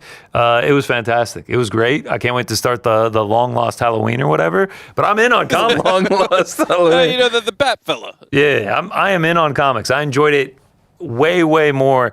Actually, I enjoyed the entire experience way more than I expected. Us going to the comic book store together, us choosing what we were going to buy, and then going home and actually reading it. It was fantastic. I can't recommend it enough to people. I also had a good time. I'm already eyeing what I'm going to read next. Thinking Watchmen. Do me a favor. To your left, Connor, are there 2 comic books still sitting there? There are not. Whoa. Are you talking about the DC wrestling ones? Yeah. They're not. Yeah, unfortunately. Ariel said last night. Oh wait, no. Oh no, they are. They are. Shout out to our boy Steven here. Yeah, shout out to Steven. Shout out to Steven. They're upside down. They're upside the GOAT. These are DC X AEW, like wrestling comics. It's pretty sick. Tony Storm, we had her on the show. Hey, Tony Storm. Orange Julius or whatever his name is. Mercedes Monet. Yeah. Mercedes Monet is on both these. Batman, Green Lantern. Not Orange Julius. Fuck. What's his name? Orange Cassidy. Orange Cassidy. Shout out to him, man. Yeah. Darby's on there as well. We've also he sat right there. Darby. Wonder Woman. Yeah, these are sick though. Shout out to Steven. Shout out to the comics, man. I'm thinking of doing Watchmen. You guys are on the Absolute series. Have either of y'all done Absolute Martian Manhunter? I'm not into the offshoots like the Flash, Martian Manhunter, Green Lantern. I'm Absolute Batman, Absolute Superman. That's all I got time for. I picked up a Conan magazine. That was cool. Andy got... she got the same one, but for her husband. But she borrowed my Absolute Batman Volume 1. Read that. So good. What'd you bring, Rick? Because I thought that was cool. Like, we all went, we all left with something. That's rare. I got the random pack. It was like a bunch of single issues. Yeah, and no, it was good. That's tough. One of them was Batman Black and White, which is solid. That is pretty cool. I actually have your Absolute Batman now. I'm going to rip through it this weekend. Is it still in your backpack, bro? Nah, it's at home. Remember, sitting. Feel free to break the spine. Just replace the... I was going to say, it's sitting with its spine being crushed right now. Oh, God. I'm gonna go look You at said that. feel free to break the spine, so he has to replace it? I was like, break the spine, and then just give me a new copy. Done. Hey, sorry, Frank. I'm calling it again. Back to back to back. Hell yeah. I just want to say, I do think you guys should put your fight companions, your watch parties, on the audio, on all your audio platforms, because I don't have Sorry about that, guys. We'll YouTube Premium anymore, just to save a measly $20 a month. And you can't really listen to that while like you're at work, your phone's in your pocket, and it's like you're clicking on things on accident, just trying to listen to the if that makes sense. But yeah, if you put it on audio, I mean, that's 3+ hours of entertainment I get to have while I'm fertilizing lawns, for 12 hours a day. So that's something to think about, because when I did have YouTube Premium, I would close my phone and play the fight, the watch-alongs, and it was nice. I'd go back still, while I'm at work and listen to old ones that you guys did. See, that's where I so sad. There's that. All right, boys. Shout out. Fuck, we can't tell you how much we appreciate you listening, but man. Yeah, you're a nut job, but we love you. Should Uncrown just gift them a YouTube Premium subscription? No. Frank will pay for your YouTube Premium before he puts that on the audio feed. Two things. One is, if it was streaming audio only in real time, absolutely. What he described, perfectly fine. Be like a radio call. You don't need to watch it. You just want to hear it. Fine. And I understand the limitation on the YouTube Premium, but it doesn't work like that. I'm sorry. Shoutcast isn't a thing anymore, right? Second, I don't even record the watch parties because I don't expect anyone to want to go back and listen to them. The fact that you do, I mean, power to you. But we have new content almost every day. Just pay attention to what's coming out. Frank, can you record them and just send them directly to him? Yeah, I like that. You know what? I'll send you my PayPal deets, and we might figure something out. All right. I like that.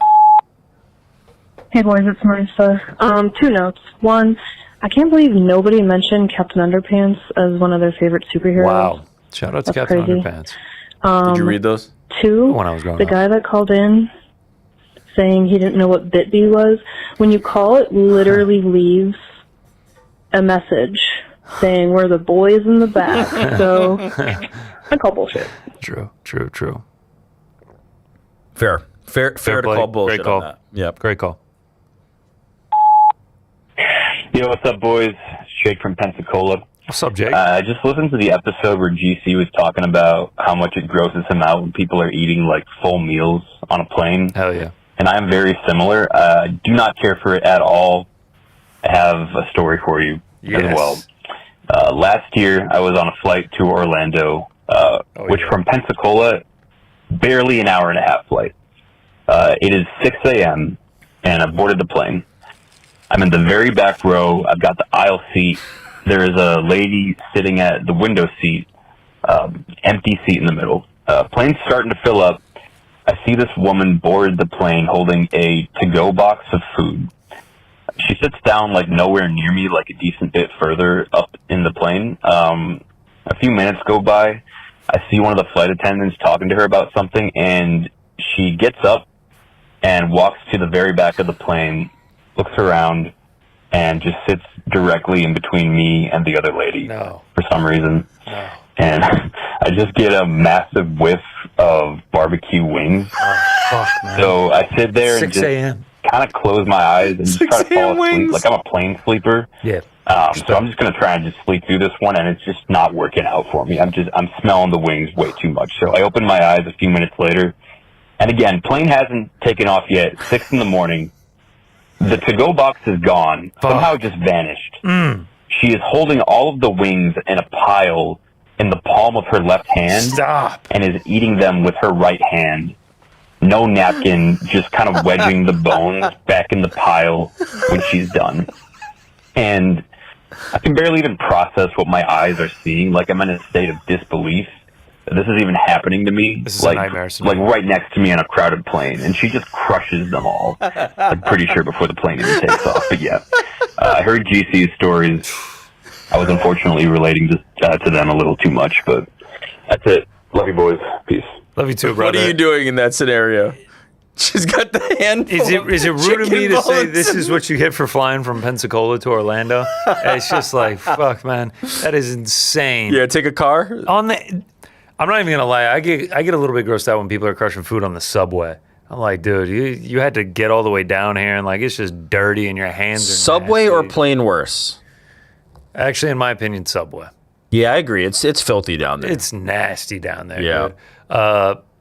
Yeah, I mean, if I saw this, I'd have a hard time not saying something. What do you say? First question is, why did you choose to sit here? Is this your assigned seat? Because if not, you got to get the fuck out. Why? Also, like, why the hand? Why not ask? Where did the box go? The box is just gone. Lastly, what son of a bitch was open and served you barbecue wings at 5:45 in the morning? I mean, it's son just of a like, bitch. I don't get it. It's a 90-minute flight. Go to Denny's when you land, bro. Like, just chill out. No, you got to get your wings in at 6. I got to get my 2-foot longs, a giant bag of chips, and don't forget the Trenti Starbucks Frappuccino. They're walking on with buckets full of coffee. Got to stay up for this one. It's just like, are you all right, man? The PT, yeah, right? Legit though. When I see people get on with the giant iced coffees, like, and it's just like, it's like the gallon cup of Starbucks, and like 80% of it is whole milk, and then it's like 4 shots of espresso, and it's just like, are you okay, man? Are you all right? I love, you know what's funny? The difference in our thing of you being very observant, right? Like, you're always kind of like scanning, you're looking, these people have this, and you're like, the fuck's wrong with this guy? I am completely oblivious. Head in magic, don't care, don't give a shit. This lady's eating chicken wings, I might even ask her for one. Like, I just don't give a fuck. Yeah, it's just, there's no better people watching than at the airport. There's nowhere where just like common sense seems to just go out the window. Yeah, it definitely It's just does. a beautiful place to experience. How about she sat and then the flight attendant was like, probably not your seat, get the fuck out of here? How crowded could a 6 a.m. Pensacola to Orlando flight have been? They were fucking shoulder to shoulder with Chicken Wing Lady. Crazy. We're back. This is Adam checking in. What's up, Yes, Adam? let's go. What's up, Adam? I recently stumbled upon this amazing show called Main Card Minute. And I watched the episode with yourself, GC, and Rick. And as a fan of both trivia and MMA, it would be my absolute dream to appear on one of the shows, even though, you know, I'm not a MMA media member. But we could organize something, maybe with one of the other regular callers, Brett from Nebraska, Bodkins. Let's do it. The challenge is out there, boys. Cheers. All right, we got Mailman Fight League, and now we have like trivia tournament. The pipeline to the main card minute. Aren't you just on it? So 3 things. 1, shout out to Long Island Luke, does a great job. Main card minute kills it. Is fantastic. Prop quiz is the name of that thing that he does with the tournament for the media members. 2, spoiler alert, your boy was back. Me versus Pete Carroll is going down at some point soon. You will see that. And 3, I'll pitch Luke. I don't want to do that, obviously. Like, he has a great thing. It's his brand. Oh, yeah, he's killing I'll be like, hey, why don't you do a thing with fans? Maybe they like have to pay or something to do it, and then they get to like do it. I feel like that could actually work. Yeah, I mean, if it's a dream to go on, that would be sick. Even if it's not like pay to just like play against somebody, although actually like, what if it was like pay to play against your favorite media member or somebody like that? That could actually work. But maybe it's just like you enter a tournament and he'll just host it with a bunch of people. Man, I'll go up against Adam from Amsterdam. Yeah, Luke does a great job. Shout out to Luke. But yeah, me versus Pizzi coming up. Shout out to Long Island. Coming up. Main card minute, prop quiz. Go support his stuff. Gentlemen, it's so good to finally leave a message. I've been listening for as long as you've been on, loving it. Shout out, thank you. Loving everything about it. It's where I come for all my medical advice. Speaking of, and based on this past week's voicemails, I was wondering if you could somehow let me know, as a listener, when, while eating lunch, I'm about to hear a story from a Muay Thai fighter whose hemorrhoids are exploding during a run. You could just somehow call me, let us know, because in the middle of biting into an Italian sub, I got to hear about this guy's exploding ass. Love it. I wouldn't go anywhere else for this sort of experience. I hope you have a great day. This is Craig calling from the Midwest. Take care, guys. Love you. Craig, love you, brother. Shout out to the Midwest. Shout out to you. We're sorry. We didn't know where that one was going. So, yeah, we're sorry we couldn't give you the fair one. I'm fairly certain that gentleman messaged me on Instagram. Michael Williams was his name. What? Pics? You sent pictures? No, pictures of his exploded hemorrhoid, but he messaged me on IG. Shout out to him. Shout out. I hope he won his Muay Thai fight. Actually, yes, let us know, brother. Let us know. I'll look I also noticed Adam from Amsterdam. I asked him how Netherlands was going to do in the World Cup. He didn't answer. It's fucked. Damn, sucks. Sucks for Adam. Let you down. I'm probably going to screw this up. First time caller. Long time listener since the beginning. My name is Ace Gorchek, your new favorite Ace. Yep, screwed it up. Message Rick when you guys were the boys in the muck. He messaged me back. I about shit my pants. And I just want to say you guys are doing fucking awesome. I appreciate all the stuff and the content, the whole crew, everybody from the front to the back, side to side, left to right. You guys are amazing. And I'm going to do another call when I have my shit together a little bit more. All right, bye. My man, appreciate you calling in. Appreciate you listening. Shout out to the men in the muck. He never called back. What we once were. A lot of first timers today, though. Hey, like it, man. We're spreading the voicemail love, baby. Hey, fellas. Name's Helios.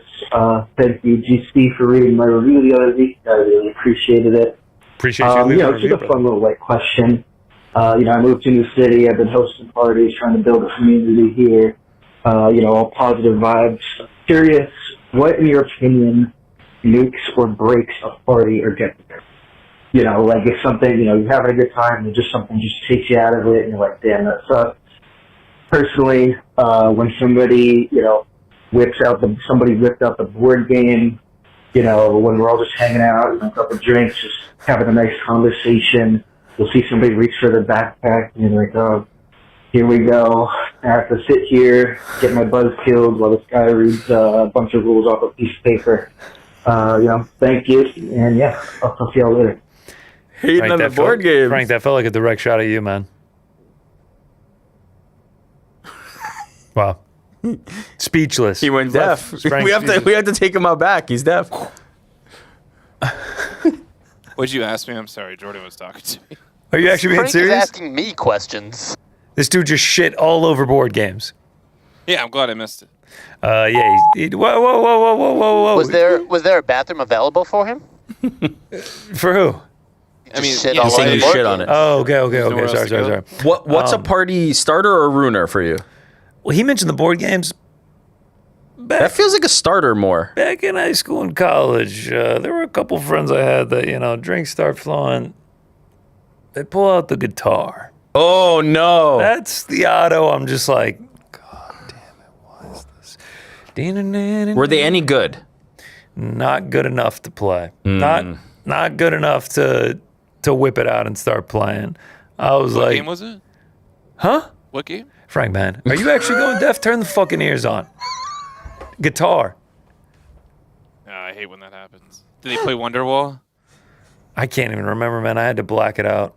I said maybe. Turn the fucking ears on. Of all the things that you could whip out at a party, guitar has to be the worst. I think If you're good though, then isn't other it things like that you could whip out should not be whipped out. I would take the guitar over that. I'm taking the other things. Whip out some Monopoly. Big dicks to the body. Big dicks to the body, baby. Yeah. If you're like sick, it's cool. But like even then, you kind of put like, the party hits the brakes. We have to sit there and listen and be like, "Oh, you're so good, man." Like, Yeah, this everyone is has to so pretend like they're interested. I wish you would step back from that. No, I say step off the ledge. I'm one of those. Okay, are you I'm one of those? Hey, who sings this? Are you 100% anti-board games? Keep it that way. We play At the board party, games. I feel like board games at the party could be good or could be bad. It depends how the flow of the party is going. Yeah. I'm kind of with this guy. If the party's going good and everyone's having a good time, and then someone's like, "How about we make this even better with a board game?" It's like, chill, man. If it's like everyone's kind of just chilling and it's like, you guys trying to run a quick game of Monopoly or whatever, it's like, yeah, let's do it. Not even board game at a party. Like we've done it, Connor. Like the different games that we'll play around the table. Like it's fucking fun. Well, this is what I think is key. The one thing I think is key to a party. There's no universal. I mean, alcohol is probably universal, but there's one universal thing, which is don't force the funk.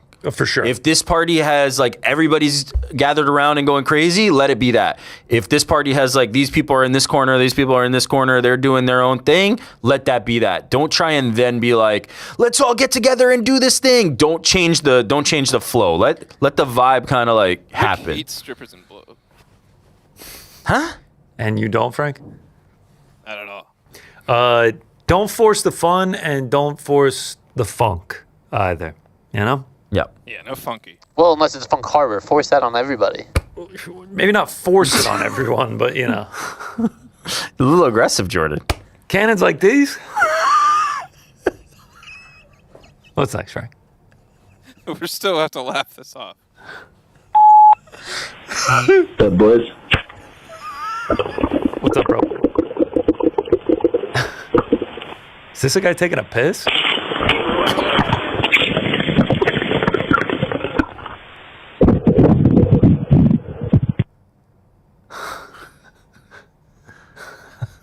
Is that a bong grip? Oh, what? Yeah. That might have been him hitting a bong. No. We don't condone that. Play it one more time? No. Don't force the fun. That's my favorite quote from Rick. How's about us? First, I just want to say mahalo for playing my questions every time I call in. Even my girl gets excited when I tell her my questions make it. Second, Connor had the legendary walkout with Sinead performing. What are some fighter and artist performance walkouts you would like to see? Future, past, or present? Truths, brother. I think what made the Connor one special is that it was his song that he normally walks out to, performed by an Irish art. Like, you have to, like, the UFC would never let it happen anymore, but it would have been like if fucking Daniel Cormier came out with Lil Wayne or something, you know, like, actually, like, you let the guy or girl who is synonymous with the song come out with that artist or do a variation on it that, like, actually makes sense. The one that I think? Yeah. Elliot's for you. Who is the artist on that? I think it's Los Lobos. Antonio Banderas from the movie. No. Wait, actually Antonio Banderas? That's what he gets. It's credited to him. Canción del Mariachi. I think it is him. Antonio Banderas. Los Lobos. That'd be fucking incredible. That's what I'm saying. That's the only one I can think of. And like, imagine it's just like pitch black and then just like. Oh, I mean, that's fucking next level. Yeah, that one's incredible. And you could do it like Sinead. Like, they don't have to walk out with him. Yeah, they're like, she was on a perch. That would be sick. incredible. Yeah, Ilya's my vote. Boxers always have good ones like that, where you can come out with a rapper who does your song or whatever. Yeah, that's a great one. I wish we could go back and have Lil Wayne walk out Dustin Poirier. And not Oh, sing. he did, bro. He did. It was sick. It was fire. Oh, he did? I didn't see any rapping. But even I'll say that even that one though, that's not like been that Dustin good. doesn't walk out to Lil Wayne. Yeah. Like normally, I think you just have to like let that be the pairing. Like if somebody has Don't a force song the that they're funk. exactly. Don't force the funk either. I think I said Unless funk it's actually, by hard. the way. Force that on everyone. James Brown. Like, that's all right. That's what. So James Brown's gonna walk out, sing while Dustin comes out. Let's roll it back. Rest in peace. What's up, boys in the back? Zach Samuel here from just across the East River in Brooklyn. Shout out. First time caller. Love you guys. You guys are awesome. Just wanted to say the fact that none of you had Brooklyn as the #1 borough in New York is just shameful. But we forgive and forget. We move on. Yeah, Queens is Frank, better. my question's for you. These guys give you a lot of shit. Sometimes deserved, sometimes not. Mostly not. But you seem to have all the power. Why don't you mess with them more? Cut their mics and do shit like that. I guess Don't do job that. security, you want to stay good at your job, but you got the power. Get back at them. All the best, guys. Keep it up. Thanks for keeping things fun and light and having a good time on the air. We enjoyed listening with you guys. Appreciate the call, brother. I love how he's like, thanks for keeping things fun and light, and then proposes some very serious things. It's all fun and light. Like, these guys are shitting on me because they hate me, and I'm all right with it. Don't cut That's our all mics. the voicemails. And he's super. Thank you for all the voicemails, by the way. We really appreciate everyone calling in, especially those first time callers. We love to get y'all. Any super chats, Frankie? Yeah, the Gator117, thanks on air for pushing on the full card replays. Look, man, he's just trying to do his thing. He's gonna get it done for us. Actually, my connection said he's willing to give out his personal email address. It's david.ellison@paramount.com. So Shout if you out. have any problems, just hit him right up. Davey E, send those emails. Hey, Money 006. That's not their actual like. David.ellison, yeah. No, that's not Larry their up to actual like email infrastructure, right? ParamountInc.com, maybe? Oh, okay. Yep. Keep going. K Money 006. Epstein without the sex. Love y'all boys. Been watching for a few years now. The breakdowns you guys do are so professional and well done. Love it, boys. Thanks, Shout out K-Money. K-Money, without the sex. Ridiculous sentence, but yeah, without the sex for sure. James Fry, suck your SYD. Yeah, the fucking Hey, boys. that's our guy. Shout out James. James Fry, Sydney, bro. He's the man that sent these. He's the one. The Sydney Swans can thank James Fry. We are now Sydney Swan fans of the Aussie Somebody, rules football. somebody clip this off and send it to the Sydney Swans. Let them know. Let them know that the boys are Yeah. on board. James Fry wrote back. Not me, fellas. Oh, Jimmy's not him. That wasn't him. I'm sorry, James. We're sorry. Jimmy from Australia, we got confused. Either way, man. We love you too, Jimmy, but we love James more. James, you're the man, brother. Fucking oath, right? Let's go. Swans. Connor Souls, 5947. GC, UFC Siberia. Feel like we gotta. Connor and Connor, C squared. Sounds perfect. New York Rick. Prequels are better than the original. 100%. Prequels are better than the original trilogy. 100%. Oh, fuck off. Frank, so. Okay, hold on. That's bullshit. Put that back up one more time. Okay, first thing, physically, Connor and Connor, C squared? Because he's Connor. Oh, because he's Connor, and you spell it nice. I'm down. Spells it nice. I'll meet you in Siberia for that one, brother. I'll see you there.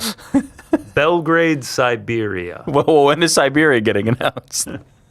UFC Serbia. Look, man, I've considered it. No, you haven't. I really have. I've looked at flights to Belgrade. It'd be fucking fun. I might just go one-off, just me. Just rip it. Where you at, bro? Oh, I'm in Belgrade. Okay, but that guy's going to be in Siberia. He can be in Siberia. I'll be in Belgrade with my Uros Medish merch on. 24-inch dubs. Shout out Harbor Freight. Letting use of private bath. Room Yeah, but or like bath? They have a big store like that, anybody can go to the bathroom. That's not like there's That's no not difficulty They there. said it was a private bathroom. You missed that. That's clutch. That's clutch. A quick tip. Gym memberships around NYC, that's helpful. AMC Stubs membership, then you can just walk into any of those places. Honestly, grocery stores, low key. Grocery store's not bad. There's just not CVS. one here in New York. CVS, you're not finding one here in NYC. Oh, Next to really? the building, No shot. No shot. Someone's backpack. On the building, in the subway, in the middle of the street. What's It's all This is not respected. Seattle. I was gonna say, what's the difference? You said Subway? Yep.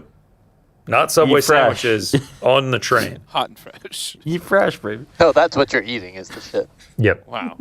Frank used to Don't love be Subway, gross, man. Jordan. And Still then do. and then it closed down. Every day he was like, "Gotta get my sweet onion chicken teriyaki." Just was the like, all right. sound of that. That makes me was- wanna shit. That was like the it sandwich for such a long time. It was Yeah, him so and hot in the Alex. streets. Sweet onion chicken teriyaki. I was I like, need you to double toast it. yeah. I went with them one time and it was Hey, just what like, does double toast mean? I have no fucking it clue. was just like some poor schlub in there, and he was like, "Oh God, here he is again." Yeah, for sure, man. The sweet onion chicken teriyaki, of course. You were like, "You better make it my way." And I'm gonna go take a shit in the bathroom while I wait. You're so You got any bathrooms there? No public. What you do now? For the record, And that's when I never stopped had the eating Subway. sweet onion teriyaki. Bullshit, And it is- dude. I never have. I would come upstairs. I'd have my nice like chicken and rice from home. The guy that was at the Subway by our old studio relentlessly was a degenerate gambler who would just talk about the NFL all the time. Do you remember this? Yes, of course. And you know that place is closed down now. Because he lost a bet. Yeah, I would come upstairs for lunch, and you guys would be walking with the fucking footlongs like they were missiles. You're like, "We got the Subway." They were like, "What are you eating, Connor?" And he's like, "Quinoa." Yeah, quinoa and chicken, and like I fresh made all of this. And you guys were like, "Well, we're eating fresh." I was like, "Yeah, go get a couple quarter pounders next." Clutch Attitude MMA. No disrespect to McDonald's, by the way. Golden Arches supports the AFL, so we Or at a Subway, eat fresh. DDP versus Usman in the works. Michael Morales screwed. I don't think that's Have you true. heard anything about that? I haven't, and I don't think Usman's going up to middleweight, but maybe I'm wrong. Romeo Dubs Stan. I'm guessing. Met you boys at Des Moines a year ago at the Fighter Hotel. Shout also, I'm in the background at Fong's. Shout out. Very bad pizza. Yeah, we It's not agree. good. Very weird to walk into a restaurant and see your favorite pod host. Thanks for being cool. Shout out. We appreciate you, Romeo Dubstan. We appreciate the $10. Appreciate you saying what's up. Des Moines, man. I can't believe it's a year this weekend. Wow. That's only a year? A year Feels ago like this a weekend. fucking 10 years. Wow. We did it so right, too. The Saturday AM, Sunday AM, one night. Yeah, I'll never be back to Des Moines. K Money 006 says Sugar walk out with Lupe Fiasco to Superstar. Oh, that'd be great. That'd be dope. That'd be great. That'd be dope. Yes, that's what you do. Why wouldn't they just let that happen? That'd be incredible. I hope something sick happens at the White House. Oh, yeah. Dude. Isn't that where we would get it? Drake. UFC posted a promo for Iceman, right? Yeah. Maybe the... No. They didn't post a promo for Iceman. They just like took the format of the of the album cover. existing I don't album think the cover. OVO It wasn't an actual like promotion with it. Because Eamon was talking to Drake. Yeah. Scrappy McGee for Rick with a K. McGregor said to Khabib, "Don't be bitching." No. That's not what he said. All right. Scrappy McGee, give us your response. He said it's only business. It's only business. Here we go. Live. It says it's only business. Habib was pounding him out. It was my. Come on. Without the sex. Without the sex. It was force one of my burns, and he was saying talk now. Then the round ended, and Connor said it's only business, and then Habib said something. Just got mad. Shut up. James Fry wrote back. Yes. One more time. Ripper Show, boys. Feeling the Swans' love from here in Sydney. All Aussie parlay hits this weekend. Aussie, excuse me. Book the flights. Fucking oath. Fucking oath. Is there a swan emoji? I couldn't be any more in on this team. I didn't know that either. Now you break the news. There's a swan emoji. Fuck. Oh, I love my swans, man. Inject it. We need to start the Swans group chat. Yep. Just me and you. Yeah. That's it. That was the last one. All right, thank you so much for the super chats. Thank you so much for the voicemails. That is going to do it for us. A good, clean 3 hours. But boy, did we cover a lot. Your reviews, make sure if you haven't, Spotify, Apple, rate, review, subscribe. We're Swans fans now. We announced that. Shout out to James from Sydney. Australia. Shout out to the Swans. Shout out to you for watching. Shout out to you for listening. Enjoy the fights. Perth, Inouye, Benavidez, PFL Sioux Falls. We'll see you next week. Ray! Ray!